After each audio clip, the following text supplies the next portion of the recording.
to Adara and Sharif. Thank you guys for tuning in. Stick around. My guy. We'll be back at 2. Take it easy, guys. Thank you very much, boys. What is up, beautiful people? Welcome to How to Trade, formerly known as the Midday Show. That is your girl, Adara. I'm Sharif, and we're going to wait for everyone to migrate on over from the other stream. We already have a couple of early birds, baby. We got Darwin, the Crazy Stitch Lady, Daryl Finch. We got even Adara is in the chat. Can you believe it? Sofa King is a 3. Taking a little bit longer for everyone to migrate on over. There we go. We got Shannon Gregory. Ralph, we got Bears versus Bulls, obviously the world's greatest moderator. We got Rye, we got Cece, all right, Bristol's in the house, Jacko, Wrath Kid, Callum Mitchell Miller as well, Stefan Gilbert, Marcelino, I hope I didn't butcher that. It's just moving a little bit quickly here. We got Carrie Weaver, a little bit slower today, Mr. Happy.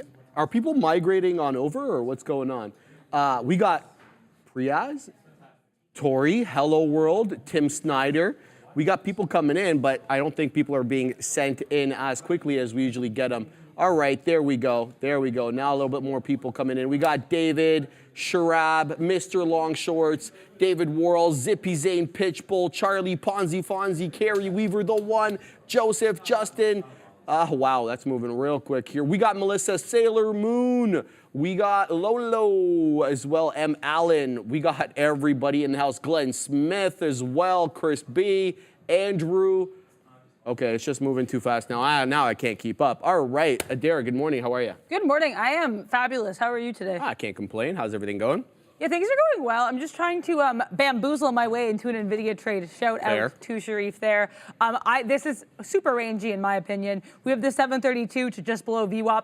Also, we're seeing slightly higher lows here, so I think this could be a breakout. But honestly, if I can scalp $1 or $1.50 out of this, I'd be pleased as punch. Might save a piece for the dream for that breakout should it happen. The other thing I'm looking at that I have to say I missed out on was because usually I'm really not actively looking for trading ideas while I'm at the big desk. Right? I'm really just seeing what's moving. But this BLZE I looked at for the small cap recap, and oh my gosh, this flat top break was stupendous. I was hoping it would wait until I could get involved, but it didn't. But that's okay. Congrats to anybody who got back blaze, because this one certainly blazing to the upside. Really nice flat top look. If there's any more, this is a little bit less volatile than your traditional small cap gapper, and it also has some news vis-a-vis earnings, so this could be an opportunity. All right, let's get down to work, baby. No time to waste today. We are talking about developing a trading strategy within the overall context of accumulation and distribution. So, identifying patterns and candlestick patterns and whatnot in accumulation and distribution,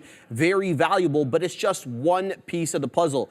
To truly exploit these market phases, you need a robust trading strategy. Let's get right down to that, baby. So, first and foremost, we're going to be talking about defining your trading style. What kind of trader are you? Are you a momentum trader? Are you a scalper? Or are you a swing trader? Are you a long-term holder? Let's go into some of the details of this. So scalping, first and foremost, obviously.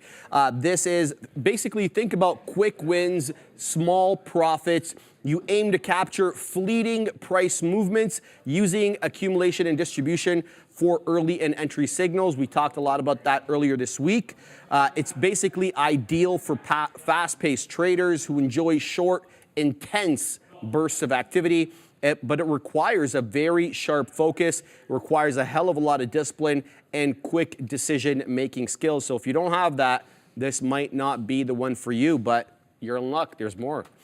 There's also swing trading. This is kind of like the NOS boss, right? You hear NOS boss talking about us, lowly day traders, and he's up there on his high horse with the swing trade. No, I'm kidding, of course. Love the NOS boss. But when you're swing trading, what you're looking for is you're targeting larger moves. You're holding positions for days or weeks. You tend to ride trends using accumulation to identify the potential trend starts and distribution for potential trend reversals. This type of trading basically suits patient traders, right, who enjoy analyzing charts and waiting for the right opportunity to come their way. But it does require thorough analysis. You hear the NOS boss talking about how he looks at about 100 different charts a day. At night, he spends about half an hour to an hour doing that. Requires sound risk management skills, being able to identify clear areas of support and resistance to know where your outs and where your profit takers are going to be. And you need emotional control because it can go against you bad, right? You could be out of the money aggressively. And the reason is you're still holding that position. It hasn't triggered your stop because the trade is still valid despite the fact that you're down. So those are kind of the nuances required for a swing trader. The next thing here is position trading. Focus on long-term trends. I'm showing you the thing. Focus on long-term trends, holding positions for months or years. You can utilize accumulation and distribution patterns to confirm trend continuation or potential shifts. It's ideal for strategic traders who enjoy the big picture and don't mind waiting for that significant move to manifest. But it does require strong fundamental understanding, a hell of a lot of patience, and a long-term mindset. So we'll talk just quickly about one thing here. Here's a bonus tip for you. Consider your personality. What kind of a person are you? Are you a patient person? Are you an antsy person? Do you get nervous easily when positions go against you? You're going to have to be self-critical and very honest with yourself to really be able to choose which kind of trader you are. What's your risk tolerance like? Can you handle things going against you in the red? Can you think clearly when things go against you? A lot of people, they get the nerves. And how much available time do you have? Because for swing traders, you're going to be spending a lot of time looking at those charts every night. While, if you're a scalp trader, you're looking for those just very superficial areas of support and resistance on the intraday chart. So it requires a little bit of technical skill there. And remember though, guys, no style is inherently better than the other. It's all about finding the one that aligns the best with your goals and with your preferences. Now go forth and discover who you are if you already haven't. Questions or comments, Adair? Yeah, I think one thing that I want to kind of add that I think is kind of interesting is with regards to personality. That's huge, and that's one thing I learned. I was trying to make these, larger scale trades, and then Sharif was like, "What kind of person are you? Are you patient?" Remember that? And yeah, I do remember. And thank you so much. That helped me discover scalping, which I really like, and I think combines my little flightier short-term personality with my enjoyment of analyzing charts. So you can find these small superficial areas of support of which Sharif just spoke. Also, I think what's interesting too is we were talking about this yesterday with you and I both being in some of the same trades, but taking them for really different reasons. Yes. It really, as you said, no one size fits all. There's not one position better or worse than the other. It's whatever works for you. And we were both able to get some nice little moves off the same positions for very different reasons. Exactly. At the end of the day, if you look at your blotter and you're in the money and I'm in the money, what the hell does it matter how we got there, right? Yeah. I can get to my place through Mount Pleasant or Yonge Street. They both send the same way. So you know what I'm saying by that. Analogies, yeah. Bang. All right, let's get to some more talk in here so that we can get to the trading, right? So choose your arsenal. And obviously, Adara, I'm going to put the Arsenal logo. I mean, you guys can't tell me to use the word Arsenal without actually using the Arsenal logo. So identifying accumulation and distribution, guys, is not about magic. It's about using the right tools. So which tools can you use, or which tools are more appropriate for you? Let's talk a little bit about it. The first one obviously is going to be technical analysis, right? I mean, we know that a lot of stuff comes under technical analysis. The first one obviously is indicators like the relative strength index or the moving average convergence divergence, colloquially known as RSI or MACD, right? This gauges momentum and overbought and oversold conditions, potentially confirming or denying the accumulation and distribution signals. We talked a lot about that the last few days. If you want to have a look at how to use RSI or MACD within the context of accumulation distribution, go back and watch those lessons. And moving averages, identifying trends, as well as identifying support and resistance levels. When you see moving averages and they're all pointing upwards on the daily or on the weekly, that should be an indication to you. It's an uptrend, okay? It's also good for support and resistance. When something moves down into the 200 or up into the 200, it's likely going to encounter support and resistance. Whether or not it does, an entirely different story, but it's something you should be on the lookout for. You should be cognizant of that level coming into play, okay? And then volume analysis. We talk a lot about volume in every context possible. Analyzing buying and selling pressure aids in differentiating accumulation and distribution from just fleeting fluctuations. You need to keep your eye on volume and look at it as a confirmatory tool. Holo is on its way up. Oh my goodness, I've got it up on my top screen there. Holo is absolutely flying to the high side. It is at high at days. I just need to show this super quick here. Unreal, this stock. And Adair, I got to give Adair credit, man. Like in the pre-market when I was just getting ready and stuff this morning, Adair's like, Holo is moving again. I'm like, okay, maybe it's just moving a little bit in the pre and nothing's going to be made of it. Boy, was I wrong, because it is on its way up. Da-na, da-na. Yeah, sorry. Anyway, was halted several times here. The first, or the latest one here was at 67.15. It has now made a high of day of 82.50, 83, 83.67, so I'm not going to bother going through that. But this one looks like it's on its way up to 100 again. Unreal, unreal. All right, let's move on. Fundamental analysis, another one of the tools that you can use, and that's why we had Alfred on during the winter break. He talked a lot about what to look at as a fundamental investor, right? So you can look at things like company news and earnings, and since we're in the midst of earnings season, what better tool to use? You have to understand the underlying company's performance, the potential catalysts for that company, and understand where the buying and selling pressure is, which affects obviously the accumulation and distribution dynamics. There's also industry trends and economic data, like Adara this morning brought us the Michigan consumer sentiment. Brendo this morning, what was the number that came, the PPI that came out this morning? This is all economic type data, right? So that helps you gain a broader understanding on the context about sector-specific influences and the macroeconomic factors that impact the overall market sentiment, which obviously influences accumulation and distribution patterns. And last but not least, Adara, we have chart patterns. This is my favorite, baby. You got things like the head and shoulder pattern, which shows distribution, right? We know for certain once we see a head and shoulders at the top of when we see a head and shoulders pattern at the end of an uptrend, that could signal distribution, because it is a reversal pattern. It typically reverses the trend that preceded it, right? Triangles, though, can kind of go both ways. They could be indicative of accumulation and distribution, which is basically a signaling potential breakouts in either direction, which requires confirmation from other tools. So you need to use it in conjunction with RSI and MACD and some other tools that we talked about this week, like on balance volume. And then there's like flags and pennants as well, right? Which are continuation patterns. This suggests a temporary pause within a trend, potentially indicating continued accumulation and distribution after the initial breakout. And here's a little bonus tip. Don't overwhelm yourself.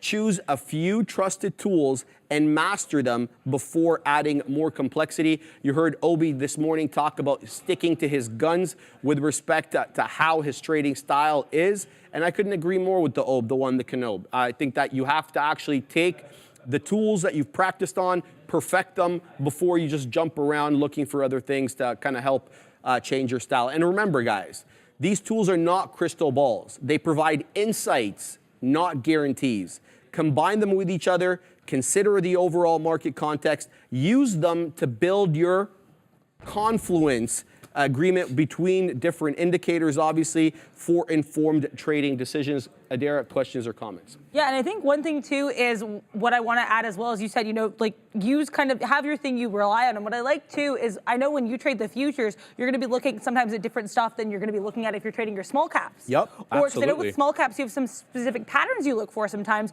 and you're also going to be additionally looking for your break above VWAP and your break of the pre-market high. But I know with futures, you look more at price action. So I just think that's 100%. An example. Yeah, bang on. Perfect example there.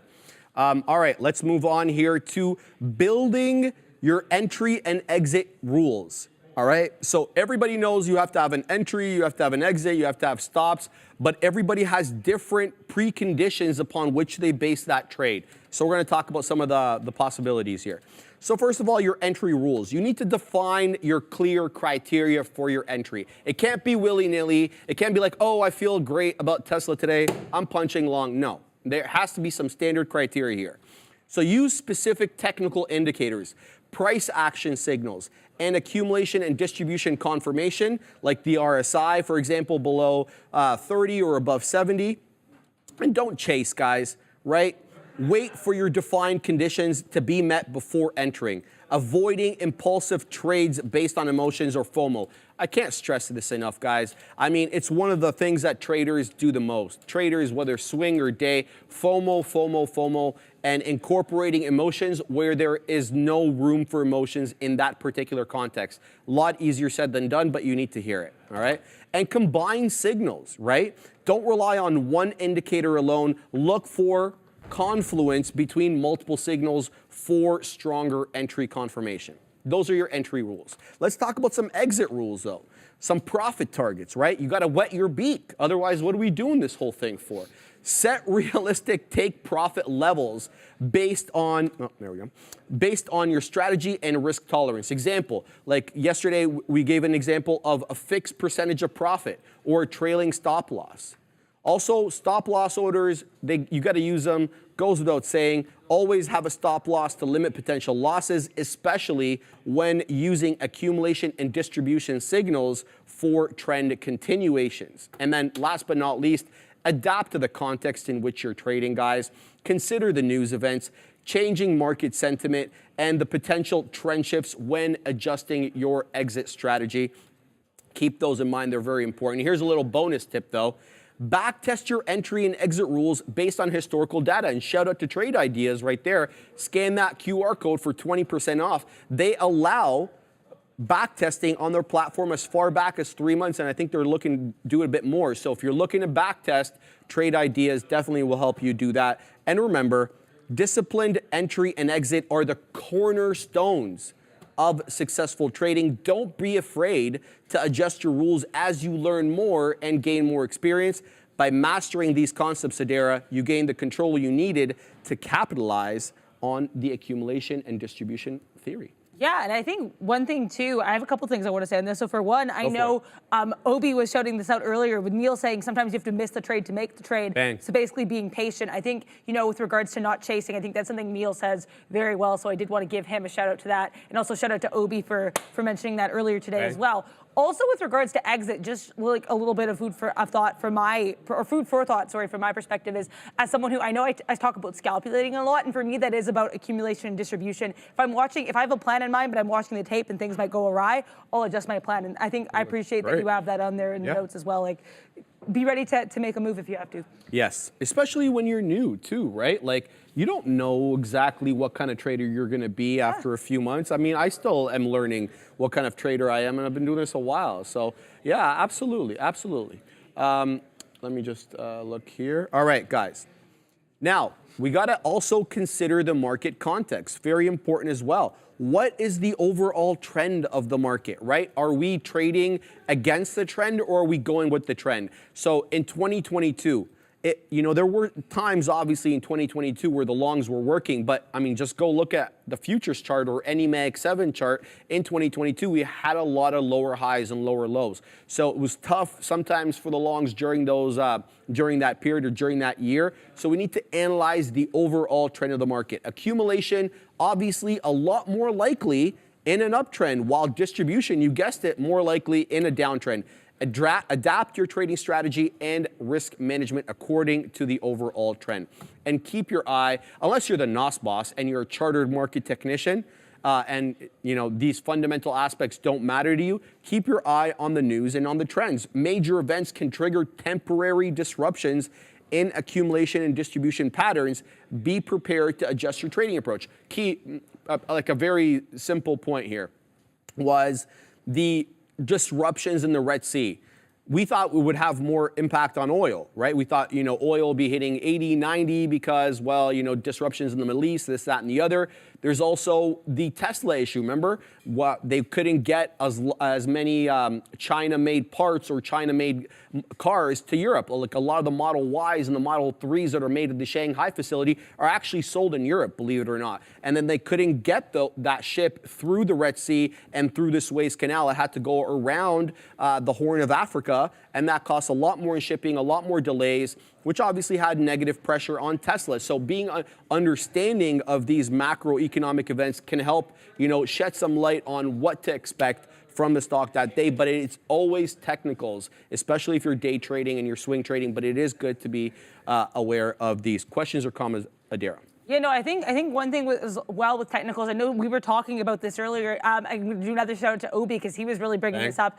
We're talking about how sometimes technical levels are just present, like Tesla on the daily continuing to struggle with that 265, right? That's just one example. And I think that really goes to show that there could obviously fundamental factors can play a role, but technicals, like don't sleep on technicals, I guess is what I'll say on that. I think it's one of the biggest things I've learned is that when a level presents itself to you, and this is a shout out to something Neil said a while ago, if anything shows itself to you, don't scoff at it. Give that some credence. So, Agree. Yeah. Agree. Thank you. Last but not least here, Adira, before we get back into the show, you're going to back test and you're going to refine. Now, not all platforms, sadly, allow back testing, so I'm going to do my pitch one more time. Trade Ideas allows you 3 months of back testing, but if you have Thinkorswim, I believe Thinkorswim allows you to do some back testing as well. I think it's Schwab now that has, is it Schwab? Yeah, I think they bought TD Ameritrade. Not sure. All right, with respect to backtesting your strategy, test your strategy on historical data, either using a sim or a demo account, right? I haven't said this in a while, but if you can't be profitable in the sim, you have no business using real money, okay? I know that causes a lot of controversy in the chat, but it's genuinely how I feel. All right, analyze results as well. Identify your weaknesses and make adjustments to improve your trading effectiveness, your strategy's effectiveness, excuse me. So make sure you're doing your back testing and you're analyzing your results. Now, you can either, import your winners and losers from your trading platform. You can look at your journal. We talked a lot about that yesterday. So make sure to check those out as well. And here's a little bonus tip, guys. Don't overcomplicate things. Start with a simple strategy, however, rudimentary, and gradually add complexity to it. Keep it simple. Then as you get better and as you understand more of these indicators, add some complexity to it to gain experience and confidence. And remember, a successful trading strategy is not a magic formula. It is a continuously evolving process that requires discipline, and you guessed it more, no, I'm kidding. It requires discipline, practice, and adaptation. Adira, what are you looking at over there? I see some triangles. Oh, sorry, I've just been casually doing some things. Yes, ma'am. Also, I want to shout out Sam Troy for the super chat. Thank you so much for the super chat. Sorry, we're just getting to this now. DTW, so I guess Day Trade the World / Real Trading office here for 3 years. Longtime viewer. Stoked to see you two help with Trader TV. Thank you for all your amazing work. That's really nice. We're grateful to you both. Thank you. We're so grateful to you. And shout out to Real Trading. We love being here, and very, very grateful for the opportunity. So I did take a couple little baby scalps, if I may. So this NVIDIA, I was watching this actually for a potential short initially because that 737 area, this range, this morning, honestly, this pre-market range is the stuff of my dreams. This bottom here at VWAP, then we come to that 741-ish area. Oh, bliss. I was maybe we'll reject at 737. No, we had this nice move to the upside from there. So then I realized, you know what, Adira, if we're going to look at this earlier top, the 741, why don't you just be interested until we get to that top? Because that's really the only resistance I see. So this was an example of, and I really appreciate Neil always saying, we're always talking about the whole concept of sometimes get it on the back end. Yes. So I didn't enter the start of this long, but I was able to scalp about $1.20 out of it for that last peak water there. So pretty happy with that trade. I also had a really, really short-lived IWM scalp. This was basically just, scalping pennies here within a reason. I was noticing, I thought we were actually going to, not flat bottom break, but I thought we were going to bottom out here at this 202 area, or 202.20 at least temporarily. But I wanted to get, I thought if we have another lower high, I'll take some advantage of that movement. We ended up moving way more to the upside, so very happy I didn't decide to short that on the way down. But yeah, just little baby scalps. What are you looking at? I'm looking at NVIDIA right now. It's strong. It's the strongest of the Mag 7 names by far and away. It's up 1 3/4. You know how much I love my directional momentum trends. It is finding resistance, though, at that $10 level. I'm talking about 740 on NVDA. Just dropped $1.25, maybe $1.50 here. Let's see. Obviously not that much for NVIDIA, as it is a $700 name. And awfully volatile, right? So I'm trying to weasel a way into this trade here. Unsure if I'm gonna get in to any Mag 7 names at the moment. And that there's a simple reason for that. We just got to VWAP on the future. VWAP, the 50-point level, and the pivot points all kind of within one locale here. So VWAP is the white line. The 50 point is right here, just a smidge below VWAP. And you also have the pivots, which is the green dotted line on my chart. That's a lot of resistance all in one area for me to feel confident taking NVDA big boy long through 740. I'm going to need some confirmation here that this basically downtrend that we've been on the future, maybe, you know, we're losing steam on the downtrend. We may revert at least back into that 17.9, maybe even break above 17.9 by about 10, 15 points to go green on the day. The closing print on the NQ yesterday, 17.913 or 2 or 4, whatever, doesn't really matter. Generally in that area, we just broke through VWAP, but not with any vigor. So I'm gonna continue to wait here. It's a nice recovery off the bottoms for some of these names. I'd say the best recovery off the bottom likely belongs to NVIDIA and Amazon. Amazon is also a little, it just went green actually, albeit very, very lightly green here. The closing print on AMZN yesterday was around that 169.80-ish. We popped up into 170.50-ish area. Technically 170.42 is the HOD, but and we did break through pivots. But we're coming back down now below that 170 again. So I'm not going to be in a rush to take any longs here and then regret it later. So we'll keep watching and see what if anything is presenting itself. Let's look at these small cap gappers, because we didn't mention the small cap gappers, save and except for HOLO. What a monster HOLO is. Shout out to Adara who called this one. And this absolute monster just knocked on the door of 100 bucks, $98.40. It's now huadunked back into that $90 area, but this thing moves like 60, 70 cents at a time, guys. So this could move $4 or $5 in the span of, you know, a couple of seconds. So just because it dropped 10 bucks doesn't mean all that much. Let's see what we get on this name. You're probably not going to see me in it just yet or at all, because it's really hard to manage risk on HOLO. The spreads are wide. The volatility is crazy. Let's look at some other small cap gappers. CPOP showed up on my chart today. This one didn't break through the pre-market high after the bell. So there's the first X. The other X, which means I'm not going to trade it. A reason why I shouldn't trade it. And then the other X is trading below VWAP. VWAP, guys, the white line on my chart, it's now trying to hold $4. CPOP is on my S list at the moment. HTOO, this one was a possible good one. It really tried to break through the pre-market high. So the pre-market high there was around $4.77 at the bell. This monster popped up into 465. Couldn't take 477. There's a reason for that. And now it is actually trading, but well below VWAP. VWAP at 350. This one trading at 2 3/4. It's on my S list as well. And then we have here NNOX. This one looks a little bit better. Okay, it's not the parabolic mover that it was yesterday. Have a look at how it moved the day before yesterday and yesterday. This one was skyrocketing. Today, more subdued, but in the green nonetheless. 26% and change, 26.5%. The high a day, 1258, holding VWAP quite well. Look at this red candle here that dipped into VWAP and then got bought up immediately. So NNOX in my good books on the day, but not as much of a parabolic mover, Adara, as it has been in the last few days.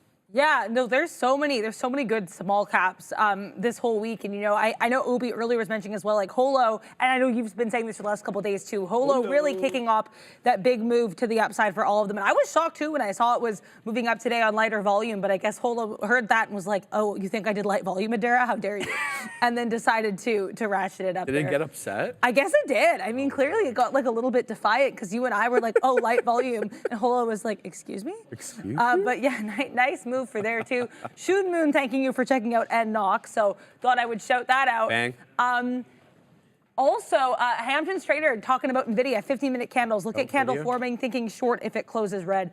I've been watching NVIDIA, and specifically, I want to talk about my levels in NVIDIA because I've been interested in that 738. So, okay, I totally see what you mean here. I see what you mean in this 15-minute candle. Because if this closes red, this would be a lower high in the 15-minute. Also, because we're near that 737 area I liked.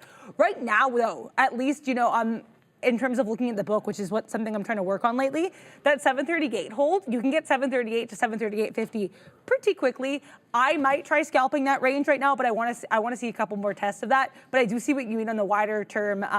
If this closes red, this could be a move back to the downside, a lower low here for N to the V to the D to the A. But we're going to have to wait and see on that for sure. Even, yeah, in the 5-minute too, we're still kind of coming into that area of resistance. Like I said, 737 to me, my key area in NVIDIA, but 738 also proving itself to be a little bit interesting, I do have to admit. But thank you for that shout out and that mention there, Hampton's Trader. Yeah, I think there's a lot of stuff moving here right now too. I have Lily pulled up because people mentioning Lily, parabolic mover to the upside. Also, I think I saw it was Mr. Mems using the term volatility in the chat, so much appreciated there. Ooh, okay. Lily, I'm not getting involved with you until you prove yourself a little bit more to me, Miss Lily. But if we hold this 90 MA and bounce, I kind of like this just up to that 794. Because, again, like I say, I like doing range scalps. And to me, if we hold this range, that's not a bad scalp. My only area is I don't know where I'd put my stop. That's my only real concern here with the potential of this trade. And I say that because usually I would kind of go with our last lowest low or the last area we stumbled. But our most recent stumble there, other than this big drop, was 788.60, which is obviously higher than we are now, right? So it's a little bit harder to diagnose that as a stop area or a stop loss area. So I'm gonna have to wait and see on this. If this holds up though, it might be another situation where, shout out to Neil, you try to get it on the back end or you try to wait for a little bit more momentum, a pause in that move, try to scalp out a couple dollars. Yeah, mainly that's kind of my main thing I'm looking at. I want to look at some of these earnings moves though as well, because there's no shortage of those today, let me tell you. Sean took you guys through a lot of those yesterday on the market recap show. Shout out to him. DoorDash looking, this is kind of interesting. If we get into this 115 area, this bottom around 109.60 proved pretty strong. I would say that if we fail 115, this could be a short, but again, I'd have to wait for levels. I also want to look at Roku, because okay, Roku, hello. Yeah, weak is putting it kind of lightly for the move on Roku, I have to say. This is, Roku's having a bad day. We tried to come off this 90 MA and keep going down. Honestly, this 90 MA short is not a bad look. I might have to do this and just kind of scalp to previous areas of support there, because this is not a bad look. But so many earnings movers today. If anyone else is looking at anything else, let us know. Hayes Records, shout out so much. Thank you so much for the 199 super chat. Quick 40-cent W on IWM calls, VWAP bounce play, or VWAP bounce 15-minute play, gorilla emoji. Yeah, I mean, I was interested in that VWAP bounce as well on IWM, so I totally see what you're doing. This one's been trying to rustle back to the upside. Every day it's rustling. Shout out to, I think, every day I'm hustling. Apparently he rhymes hustling, or he says it 46 times in that song, Rick Ross. Oh, well, I believe that. Yeah. But anyways, yeah, I think it was James Dello a while ago I saw in the chat saying every day I'm rustling. And yeah, I mean, this VWAP bounce has been amazing. So look at that look. Congrats to you on that. I think this IWM, I really, what I like with these higher highs, higher lows. And like I said, I thought because we had this slight trend of lower highs, I thought this could be a short. I was just going to scalp the last long out of there, but decided to keep going higher. Good look here. Yeah, mainly just looking at that Lily bounce, which I might have missed because she does not want me to be part of that move to the upside there. I might try to hop on the Lily pad if there's an opportunity. And shout out to Diamond Realty of Miami saying #305. So thank you very much to you. Good times over here. How are you doing with the Beamer? We're printing right now, Adara, because, well, this one is a dangerous one. It goes without saying, but thank you for whoever pointed out BMR in the chat for me. I don't know what's going on with the position board, but it's not working at the moment. We'll have somebody look at that ASAP. Looking for that print in the mid 40s next on BMR. Very close. Come on, cross, bruh. So the ask is crossing, but the bid is not crossing, hence why we're not getting filled. There we go. We get a partial fill. Let's see if we move up. We're moving up. Adara on BMR. This one is absolutely pumping to the high side, baby. Somebody in the chat was like, yo, they're talking about small caps, but they're not taking them. Well, here you go, bro. We're taking the small caps. So this one's pumping to the high side. This is a former runner, though, okay? So I don't know how much left in the tank this bad boy has, but it's a print factory right now on BMR. How much do we have left? We still have some size on this monster. So we're going to go ahead and put the next little out there, Dara, at 69s, because what is life without whimsy? Let's see if we get that move through the $0.5 level. We're getting some resistance here. Let's keep an eye on it. Now we're in the mid-60s. Can we get continuation? Here comes the print, if we can get it. Again, the spread a little wide on this one. So we have 69s, and there we go, Adara, up through 69 again. Cool. This is a monster. It is moving up big. Let's see if we can get to 50%. Yeah, all I have to say to you is congrats. That's amazing. I just look over and there's all these beak wetters and like we're beaming to the upside on Beamer. Fantastic look there for you. Look at the position board there. So yeah, as you can see, I did get a Philly and Lily. Right now we're part filled. Are we fully filled? We're part filled here. In Mademoiselle Lily. Basically, my thesis for this was we kind of calmed down a little bit. I wanted to get involved, but we're still pretty strong on this name. Why I chose this point of entry is because look where we had that little pause earlier. I think this could be a decent area of entry, or it could be an area of weakness. If we break decisively below this 9 EMA, so this just below 787, I'm going to be out. So I am giving myself a little bit of room here, which could be risky, but I think with these names like Eli Lilly, like Netflix's, these more spready names, you do need to give yourself a little bit more space to roam. And I think Lilly would very much appreciate that space. I will be saving a piece for the dream up to this 793 area, just again, looking at previous areas of resistance and support. I would take a wild guess and say Sharif is printing up a machine. This is a monster move here, Adara, as we pump up on BMR through 15 like it doesn't even matter, possibly coming into 16. We're going to have to be careful, though, because this is like a perfect stock for a mean reversion trade. And right back down we go into 14 3/4. Let's see if we can reclaim 15. Right now it's a topping tail candle on my 5-minute chart. That's awfully dangerous. Not one penny of this stock is going to go against me. If it comes back into 13 1/3, I'm flattening it out. Hopefully it doesn't come to that. Hopefully we continue to pump through 15 and we can get into 16. I'd love to chart this on the daily, but I can't take my eyes off it. It's not one like a big capper like an Amazon or a Meta that you can let go for a second, do some charting. This is an absolute dangerous stock and it must be treated as such. So because it can just move against you in a second, as you guys just saw. We have another beak wetter there again in the mid-60s. We almost got that printed. It actually crossed, but because the spread is so wide between the bid and the ask, we didn't actually get enough of a cross for that move. And right back down it goes. The volatility central on this one. Make sure if you are using this, number one, if you're trading this, pardon me, not using it. If you're trading this, there is a stop in place, there's a profit taker in place, and you have a sound entry point, okay? Otherwise, you could just find yourself immediately $1 out of the money. This is it's a banger. All right.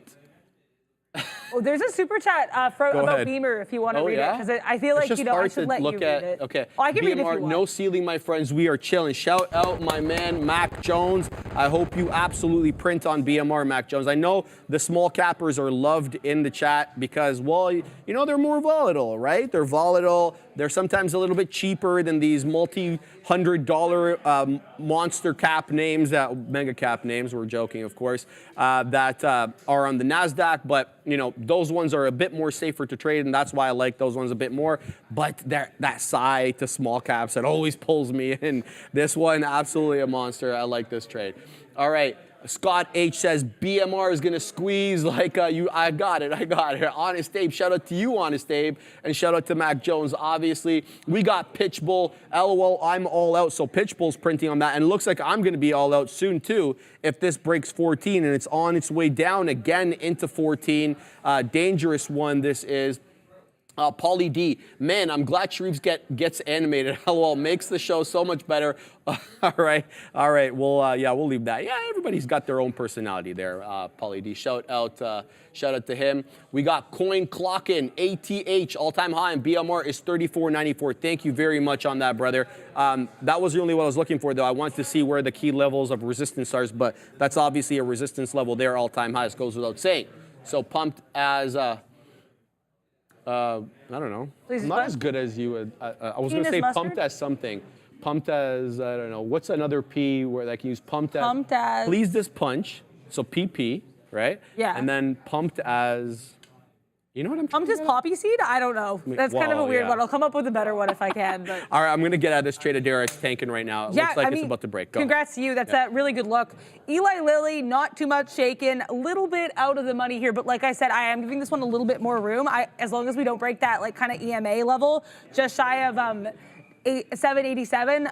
I'm going to be staying in this. We're holding 787 pretty well, though, although probably as I say that, we'll tank. But again, I like this area of entry because we held it, like we had that move up. We kind of paused a little bit. Looks like this might have been more of a pullback than I initially anticipated. But really, I was interested in this area of entry because I thought this could be, this kind of stutter step here could give us a bit of a pause. This might have been in error, but we're going to wait and see. We're still valid, or the trade is still valid as of right now. Another thing I'm noticing that I really like on my side chart, I'm going to probably switch in the 3-minute because I think it may be more visible in the 3-minute, is Meta's getting rangy. And this is a pretty tight range, though. This 470, 450 to about 475.50 gives you about $1. Honestly, I think I am going to get involved in this. We're holding VWAP pretty well. If we break into that 474.20 area, so it'll give us what, like, let's give us about like 20, 30 cents. I think this is not a bad look. I did put in a point of entry for 55s here, so 474.55 looks like we may get a point of entry here. Anurag asking about news on Adobe. Let's find out if that is if there is any news on Adobe here. Give me a moment here, Anurag. Oh, not seeing anything here. Yeah, no news I'm seeing right now. Apparently, like a couple days ago, I guess, well, this would be positive news. They announced an AI, a lawyer-proof AI art bot. I don't know, like that's a couple days ago, probably not removing it today because that also seems like a positive catalyst, especially with, I know there's always a lot of concerns with regards to AI and the law and potential suits. But yeah, I know, I think that's a really, in general, that's an interesting look. If I see anything Adobe, I will let you know. Anurag, thank you for asking. Ahmed Almoala, 729 AED. Don't remind me, Lily. Sold it near 550 area. Cry now. Yeah, no, I mean, that, to be fair, like this one has had quite a parabolic move, like within the realm of that SMCI and NVIDIA kind of nonsense, right? So I totally don't blame you. And I know we were stagnant around that 550 area in Lily for some time. Yeah, I know, and I think too, it's like hard. The thing is too, it's really easy to fall into FOMO. But as long as you know you had your reason for exiting the trade, definitely I would say don't beat yourself up on that. Thank you so much for the super chat, though, Ahmed Amwala. Yeah, this Lily move has been crazy impossible to predict. So totally makes sense. Totally get it. Zion Lala saying that got in at 776. Congrats to you on Lily. That's a great entry point in Lily. We're kind of easing into my point of entry, so still not quite in the money yet, but definitely. This was not quite the dip buy. I think I might have gotten in a bit of a rough place here. But we're going to have to see if this movement continues. I do have my first peak wetter set for about 790.40s, so that would give me just above $1 in the money, in the simulator money for part of this trade here. Yeah, what a look, what a market. I mean, Sharif killing that Beamer trade. Everything's moving. Excited to find some more opportunities. You know that song, right? Obviously. Yeah. Where are the keys to my... I haven't heard that in a while. Who am I? All right. Juan, so before I get to Apple, Juan Padilla wants me to look at AAPL. I just want to talk about BMR here for a second. This is look, not tooting my own horn, but this is the dangers of these small cap gappers. As quickly as they were in the money, as quickly as they can be out of the money, and they're not going to have 1 ounce of remorse for your account. So that's why I was so paranoid looking at it, because I knew that it could just flip the switch in a second, and it did. From 1580 Adara, where looks like we basically topped out at 1580, right back down into the halt level that it's halted at right now, which is 1333. So big boy tank there. Sadly, it's tough. It's tough trading these monsters, and that's just the way it is. Let's look at Apple, okay? So Apple obviously had that great headline yesterday, or however you want to characterize it, kind of. You know, it's like the worst kept secret in all of tech that Apple's going to come out with AI stuff. Everybody knows that, right? It's just a matter of time. It's just in what nature and what it's going to look like, right? So Apple today, I got to tell you, Juan, I don't like it for the long. It's given back the entire move. So yesterday, before we popped up there, you can see right before the bell, where were we trading? We were trading around 182 and a quarter, and we already dipped into 182, right? It's making lower highs, excuse me, and lower lows, a bit of a downward channel. Right now, it's rejecting off the 50, right? And it's coming right back down. I like it off 182 again, but I don't like it. Like, I mean, if I like it at 182, why am I not taking it short then, right? So if you think it's going to hit 182, why are you not going short? a bit of a tough decision. I'm not going to take Apple short. It's not one of the ones that I had set up for that particular trade. Where are the key resistance and support levels? So this 182 could be a level, 182.5, excuse me, could be a level owing to this trough over here. Obviously, that 182 is a level for the whole dollar, and not to mention the support level 1 on pivots. And then obviously that 185, which was the top this morning. Otherwise, I really don't have a move on Apple. I got to tell you the truth on the day. What's going on, Katina Man? Only? Oh, Katina Man is only $5 in the money, guys. I mean, it's a slow day for the Katina Man today. What am I looking at there? We talked about 198 on Tesla. Talked about 198 on Tesla. 182 on Apple. Rivian long, it's doing bupkis, but that's okay. And the Amazon short. So the Katina Man is printing, baby. All right. Keep your eye on the chat too, because when he gets new positions, the Katina Man is often putting it in the chat.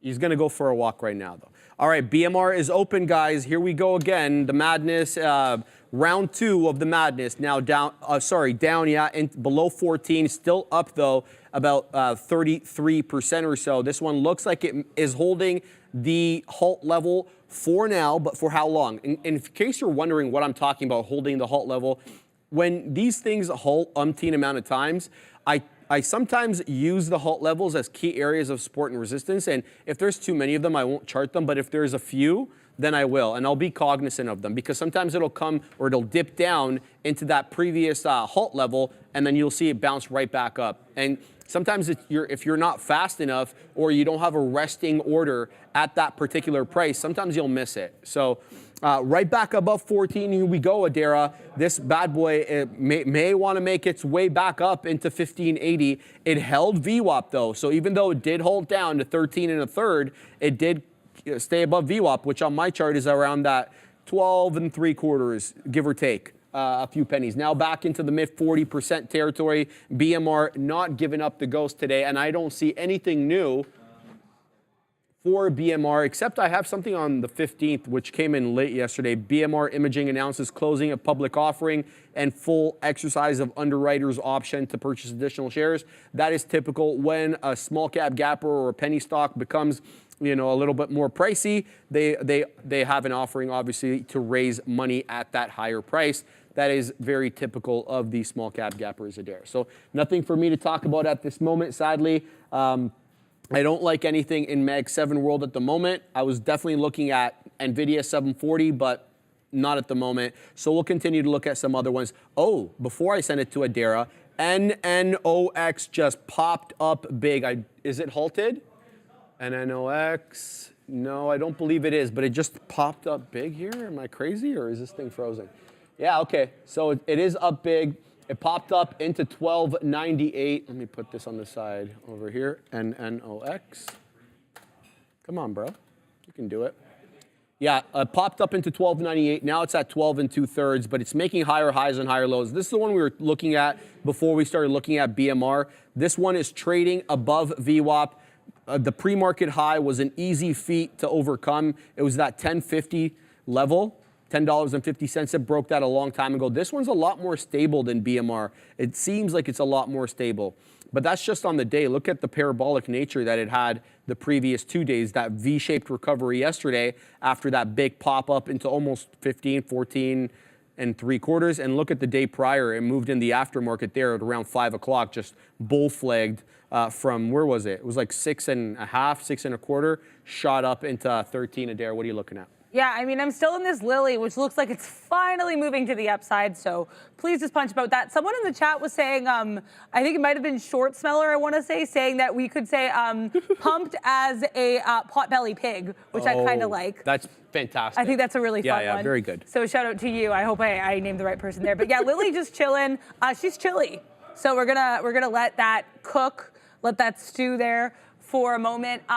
We have a super chat from Ahmed Amwala, AED 729, Coin 200. Why not? If not today, next week. So let's look at Coin. Let's see what kind of. What a report, eh? Yeah, that was a. Well, also too, I mentioned this as well. I think during the crypto update, that much like CleanSpark, which was another earnings we had for Bitcoin.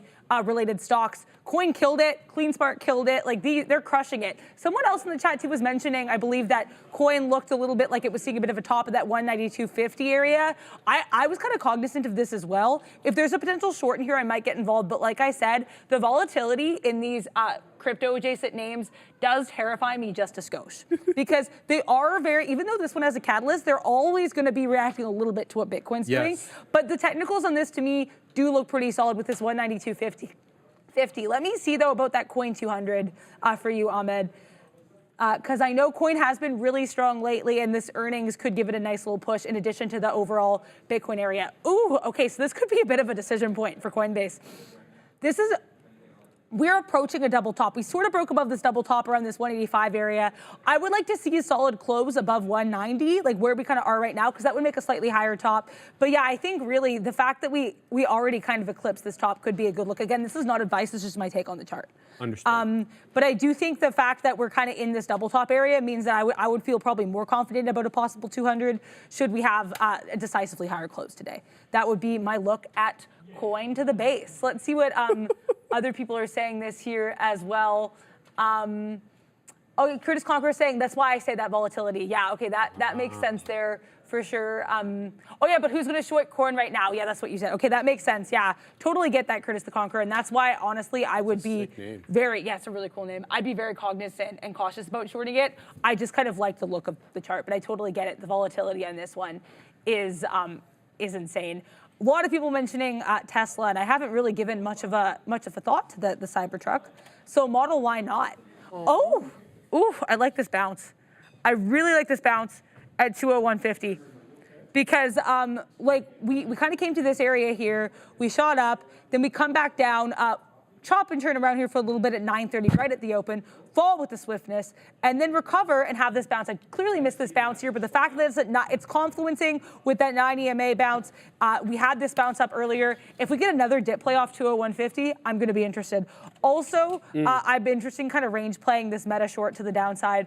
I think it's clear on the 3-minute again, so let me pull this up. Yeah, I think we had sort of a pseudo double top, although double top is kind of a strong word here for meta because we're still very down on the day at this 475.50, then kind of chopping and churning to the downside. Maybe making a recovery here, but if there's a dip opportunity here, or sorry, not a dip, a rip opportunity, short the rip and buy the dip, I might range this just a skosh. A really short-term trade there. Yeah, BMR looks like it's making its way back. Like I'm not calling it this just yet, but it is moving, and it looks like it's trying to hold, number one, the halt level. I can always keep my eye on my halt levels. I just finished my spiel on that, and it looks like it is moving into that 15 again. We'll have to wait and see what we get here on BMR. I don't feel inclined to punch in on BMR at this moment. Holo also just popped up off VWAP from 60 bucks. It's now inching into 70. So the mad one, Holo, continuing to pump on the day. But Nimit wanted me to look at IDAI, and he's into this. I don't know where Nimit is in at IDAI, but that doesn't really matter. We don't need to call that out. We just need to look at the actual name itself. And here's the 5-minute look on IDAI.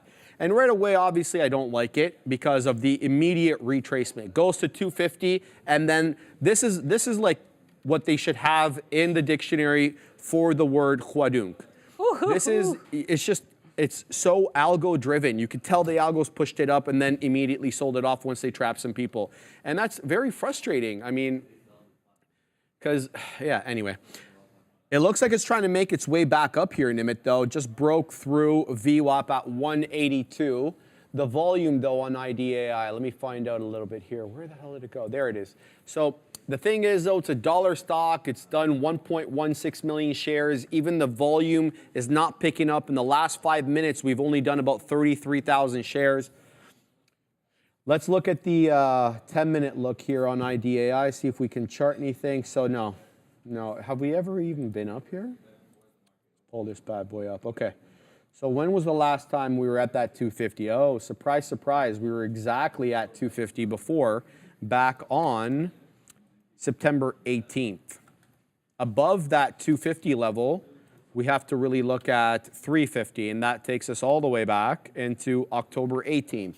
But we got to get it above today, right? So this one's a bit of a tough one, Nimit, I got to tell you the truth. It's just the aggression with which this one retraced makes me a little concerned. Let's have a look at the 1 minute here on IDAI. Yeah, the volume is just not coming in. It's just really not. It was halted on that pop-up at 11:15. It stayed halted for how long here? 10 minutes or so. It gapped up on the halt. It opened at 210, dipped down to 190, shot up to 250. Yeah, this is not tradable for me at the moment, Nimit, but I would say if this is able to reclaim 2, you can keep your eye on maybe another move. But if it can't reclaim 2, it's going to be a tough look. All right, so let's have a look at some other ones. NNOX is continuing to go, unreal. Okay, so this one is strong. I've put it now on a trading screen. NNOX, what is this stock again? NNOX, let's pull it up. NanoX Imaging. Thank you, NanoX Imaging. Thank you, Adara. It is it's a bigger market cap. Well, with the recent price appreciation, can we show the chart, Ram, if you're able to? So it is about $790 million market cap. The float on it is about 52.5 million shares. I'm going to pull up the what's it called? The short float in a second, but for our purposes, I guess it doesn't really matter at the moment because this thing is squeezing. It's on its way to 14 bucks. I just want to know if it's a short squeeze or we're getting a nice move here. All right, so we got trade ideas loaded. Let's pull up the short float, NNOX. And it is a decent short float. 13 1/3 of the float is shorted. 13 1/3% of the entire float is shorted. So we could definitely be looking to squeeze here. Let's do a little bit more daily charting or wider time frame charting here on NNOX to see where to expect resistance. Well, the first area was 13. That's the aftermarket high on Valentine's Day. So that's as high as we could get there. Yesterday's high takes us to 1475, right? 1473 technically, okay? We are almost at 14, so let's say that whole dollar level is going to be the initial area of resistance, and then we actually have that wick there at 14 3/4. We clear that. That's going to be a big boy move. Let's see here on the daily. Last time we were up here on the daily, we got to go all the way back into July 18th. So this had a big move up back last spring, NNOX. Kind of got off that $5 area, topped up at 22.5. And then, yeah, you guys can see the sell-off. The news catalyst coming in a couple of days ago on this bad boy, and that's why we're moving up again. So if we can clear through 14, this will be a hell of a looker on the day. We'll have to wait and see. But by the way, guys, we have a special kind of event today. We are interviewing new people, and these new people happen to be the social media team that some of you guys have been seeing on Instagram and on Shorts and TikTok and stuff like that. They go by the name of Jad and Pedro, and we will be having them as our guests on the How to Trade show here within, I think, 10-15 minutes or so. So the production team will let us know. So 2 new members of our team. So make sure to welcome them. Make sure to feel as warm as the other Trader TV members like Obi, Patty Ice, Max, Yanni, everybody that's been on the show lately. Let them feel like they're at home. So shut them out. Anything you're looking at there? Yeah, I'm just watching Lily try to get her life together, and it looks like she's decided not to. No, I'm joking. I'm worried this is going to get kind of head and shouldery, but like I said, what I'm really going to be watching for a point of exit is going to be decisive, like 786.50 break. We have not had that. We've been really holding that 787 pretty well. I've just changed my point of exit, though. We kind of, we use the scalpulating in the book reading. I'm going to be out of this entirely by 790. Initially, 790 was going to be my first peak wetter. It looks like we're having a way harder time with 790 than I anticipated. That's okay. Adapt, react. To quote Michael Scott in The Office, adapt, react, readapt, act. Like that. So maybe this could be a good trading strategy, and we're going to see how this goes. I do like this look, and I think this could potentially work out here. There are more chats about Tesla, so I'm going to give Tesla another look. I tried to get involved in that dip buy, and then I was like, you know what, I can't deal with the stress of Lily and also the stress of Tesla. No, I'm joking. Really what happened was I just realized I wasn't going to get that dip buy. I liked this range, as I mentioned earlier a little bit, of that 201.50 to that 202.50 area, so it was about $1 range. Also, what I like too, and I want to explain why I like this level so much, because I love this level, this 201.50 area, look how we had that hold earlier in the pre-market, right? Then we keep bouncing off of it. Then we break it with a swiftness at the open. And then I know you don't want to say that. And then we come right back up. right back up at 939. This is a 3-minute chart here. So we had this whole moment with Tesla, this 20150 area. Then we come back. We have these wicks below. So it really shows the extent to which buyers have overwhelmed sellers here. Also, I want to talk, because we've been talking about accumulation and distribution all week. And I know also one thing that Sharif was saying, and that Sharif says a lot that I really appreciate, is the more touches you have of a level, the more significant it's going to be. 100%. 1, 2, 3, 4, 5, 6 with this level for Tesla for me. I like this area of support or potentially resistance should it be a short later of this 202.50 or 201.50 area. So I just wanted to kind of explain my logic there. Makes sense. That's what we're trying to do. Lily's she's still chilling. I'd like her to make up her mind a little bit faster, but that's okay. We can be patient, or we could try to be patient. Meta still seeming like it could be a range short to me, but honestly, it's so unpredictable. I find it would be really hard to make levels, really just kind of trying to get in, shorting these pops. I need to be keeping way better eye on this, though, if that's You're in something I want to do. Mademoiselle Lily today. Hey, all right. Okay. Thank you. Yeah, I mean, there was an opportunity for it, and like the volume was good on this. Initially, we obviously are now kind of chopping and turning in a way I don't love, but it seemed like we were going to have these pops earlier, but I might have to get out. Man, people are talking about, Lily, the fact that it's like the 6th or 7th most valuable company in the States now without AI. Yeah. No AI mentioned. And that's going to be a thing in biotech too. Let's be real about it. Oh, yeah. Right? Like there's going to be AI incorporation into biotech. All right, guys. NNOX is just absolutely popping off here. There goes 14 and a quarter high ram as this thing just mooning, looking to go 50% on the day. I don't know, man. I just can't punch in at these highs. It's not my style. So I'm not going to punch in here, and I'm just going to watch it go. I need a pullback into a key level of support, whether that's 13 to hold the top here, or around 12.5 over here, but chasing NNOX. I mean, we saw how strong it was. I earmarked this one as the only good small cap gapper before BMR was brought to my attention, and I still feel that way. It looks better than BMR at the moment, quite frankly, holding that 10-period moving average like nobody's business, but it is getting extended.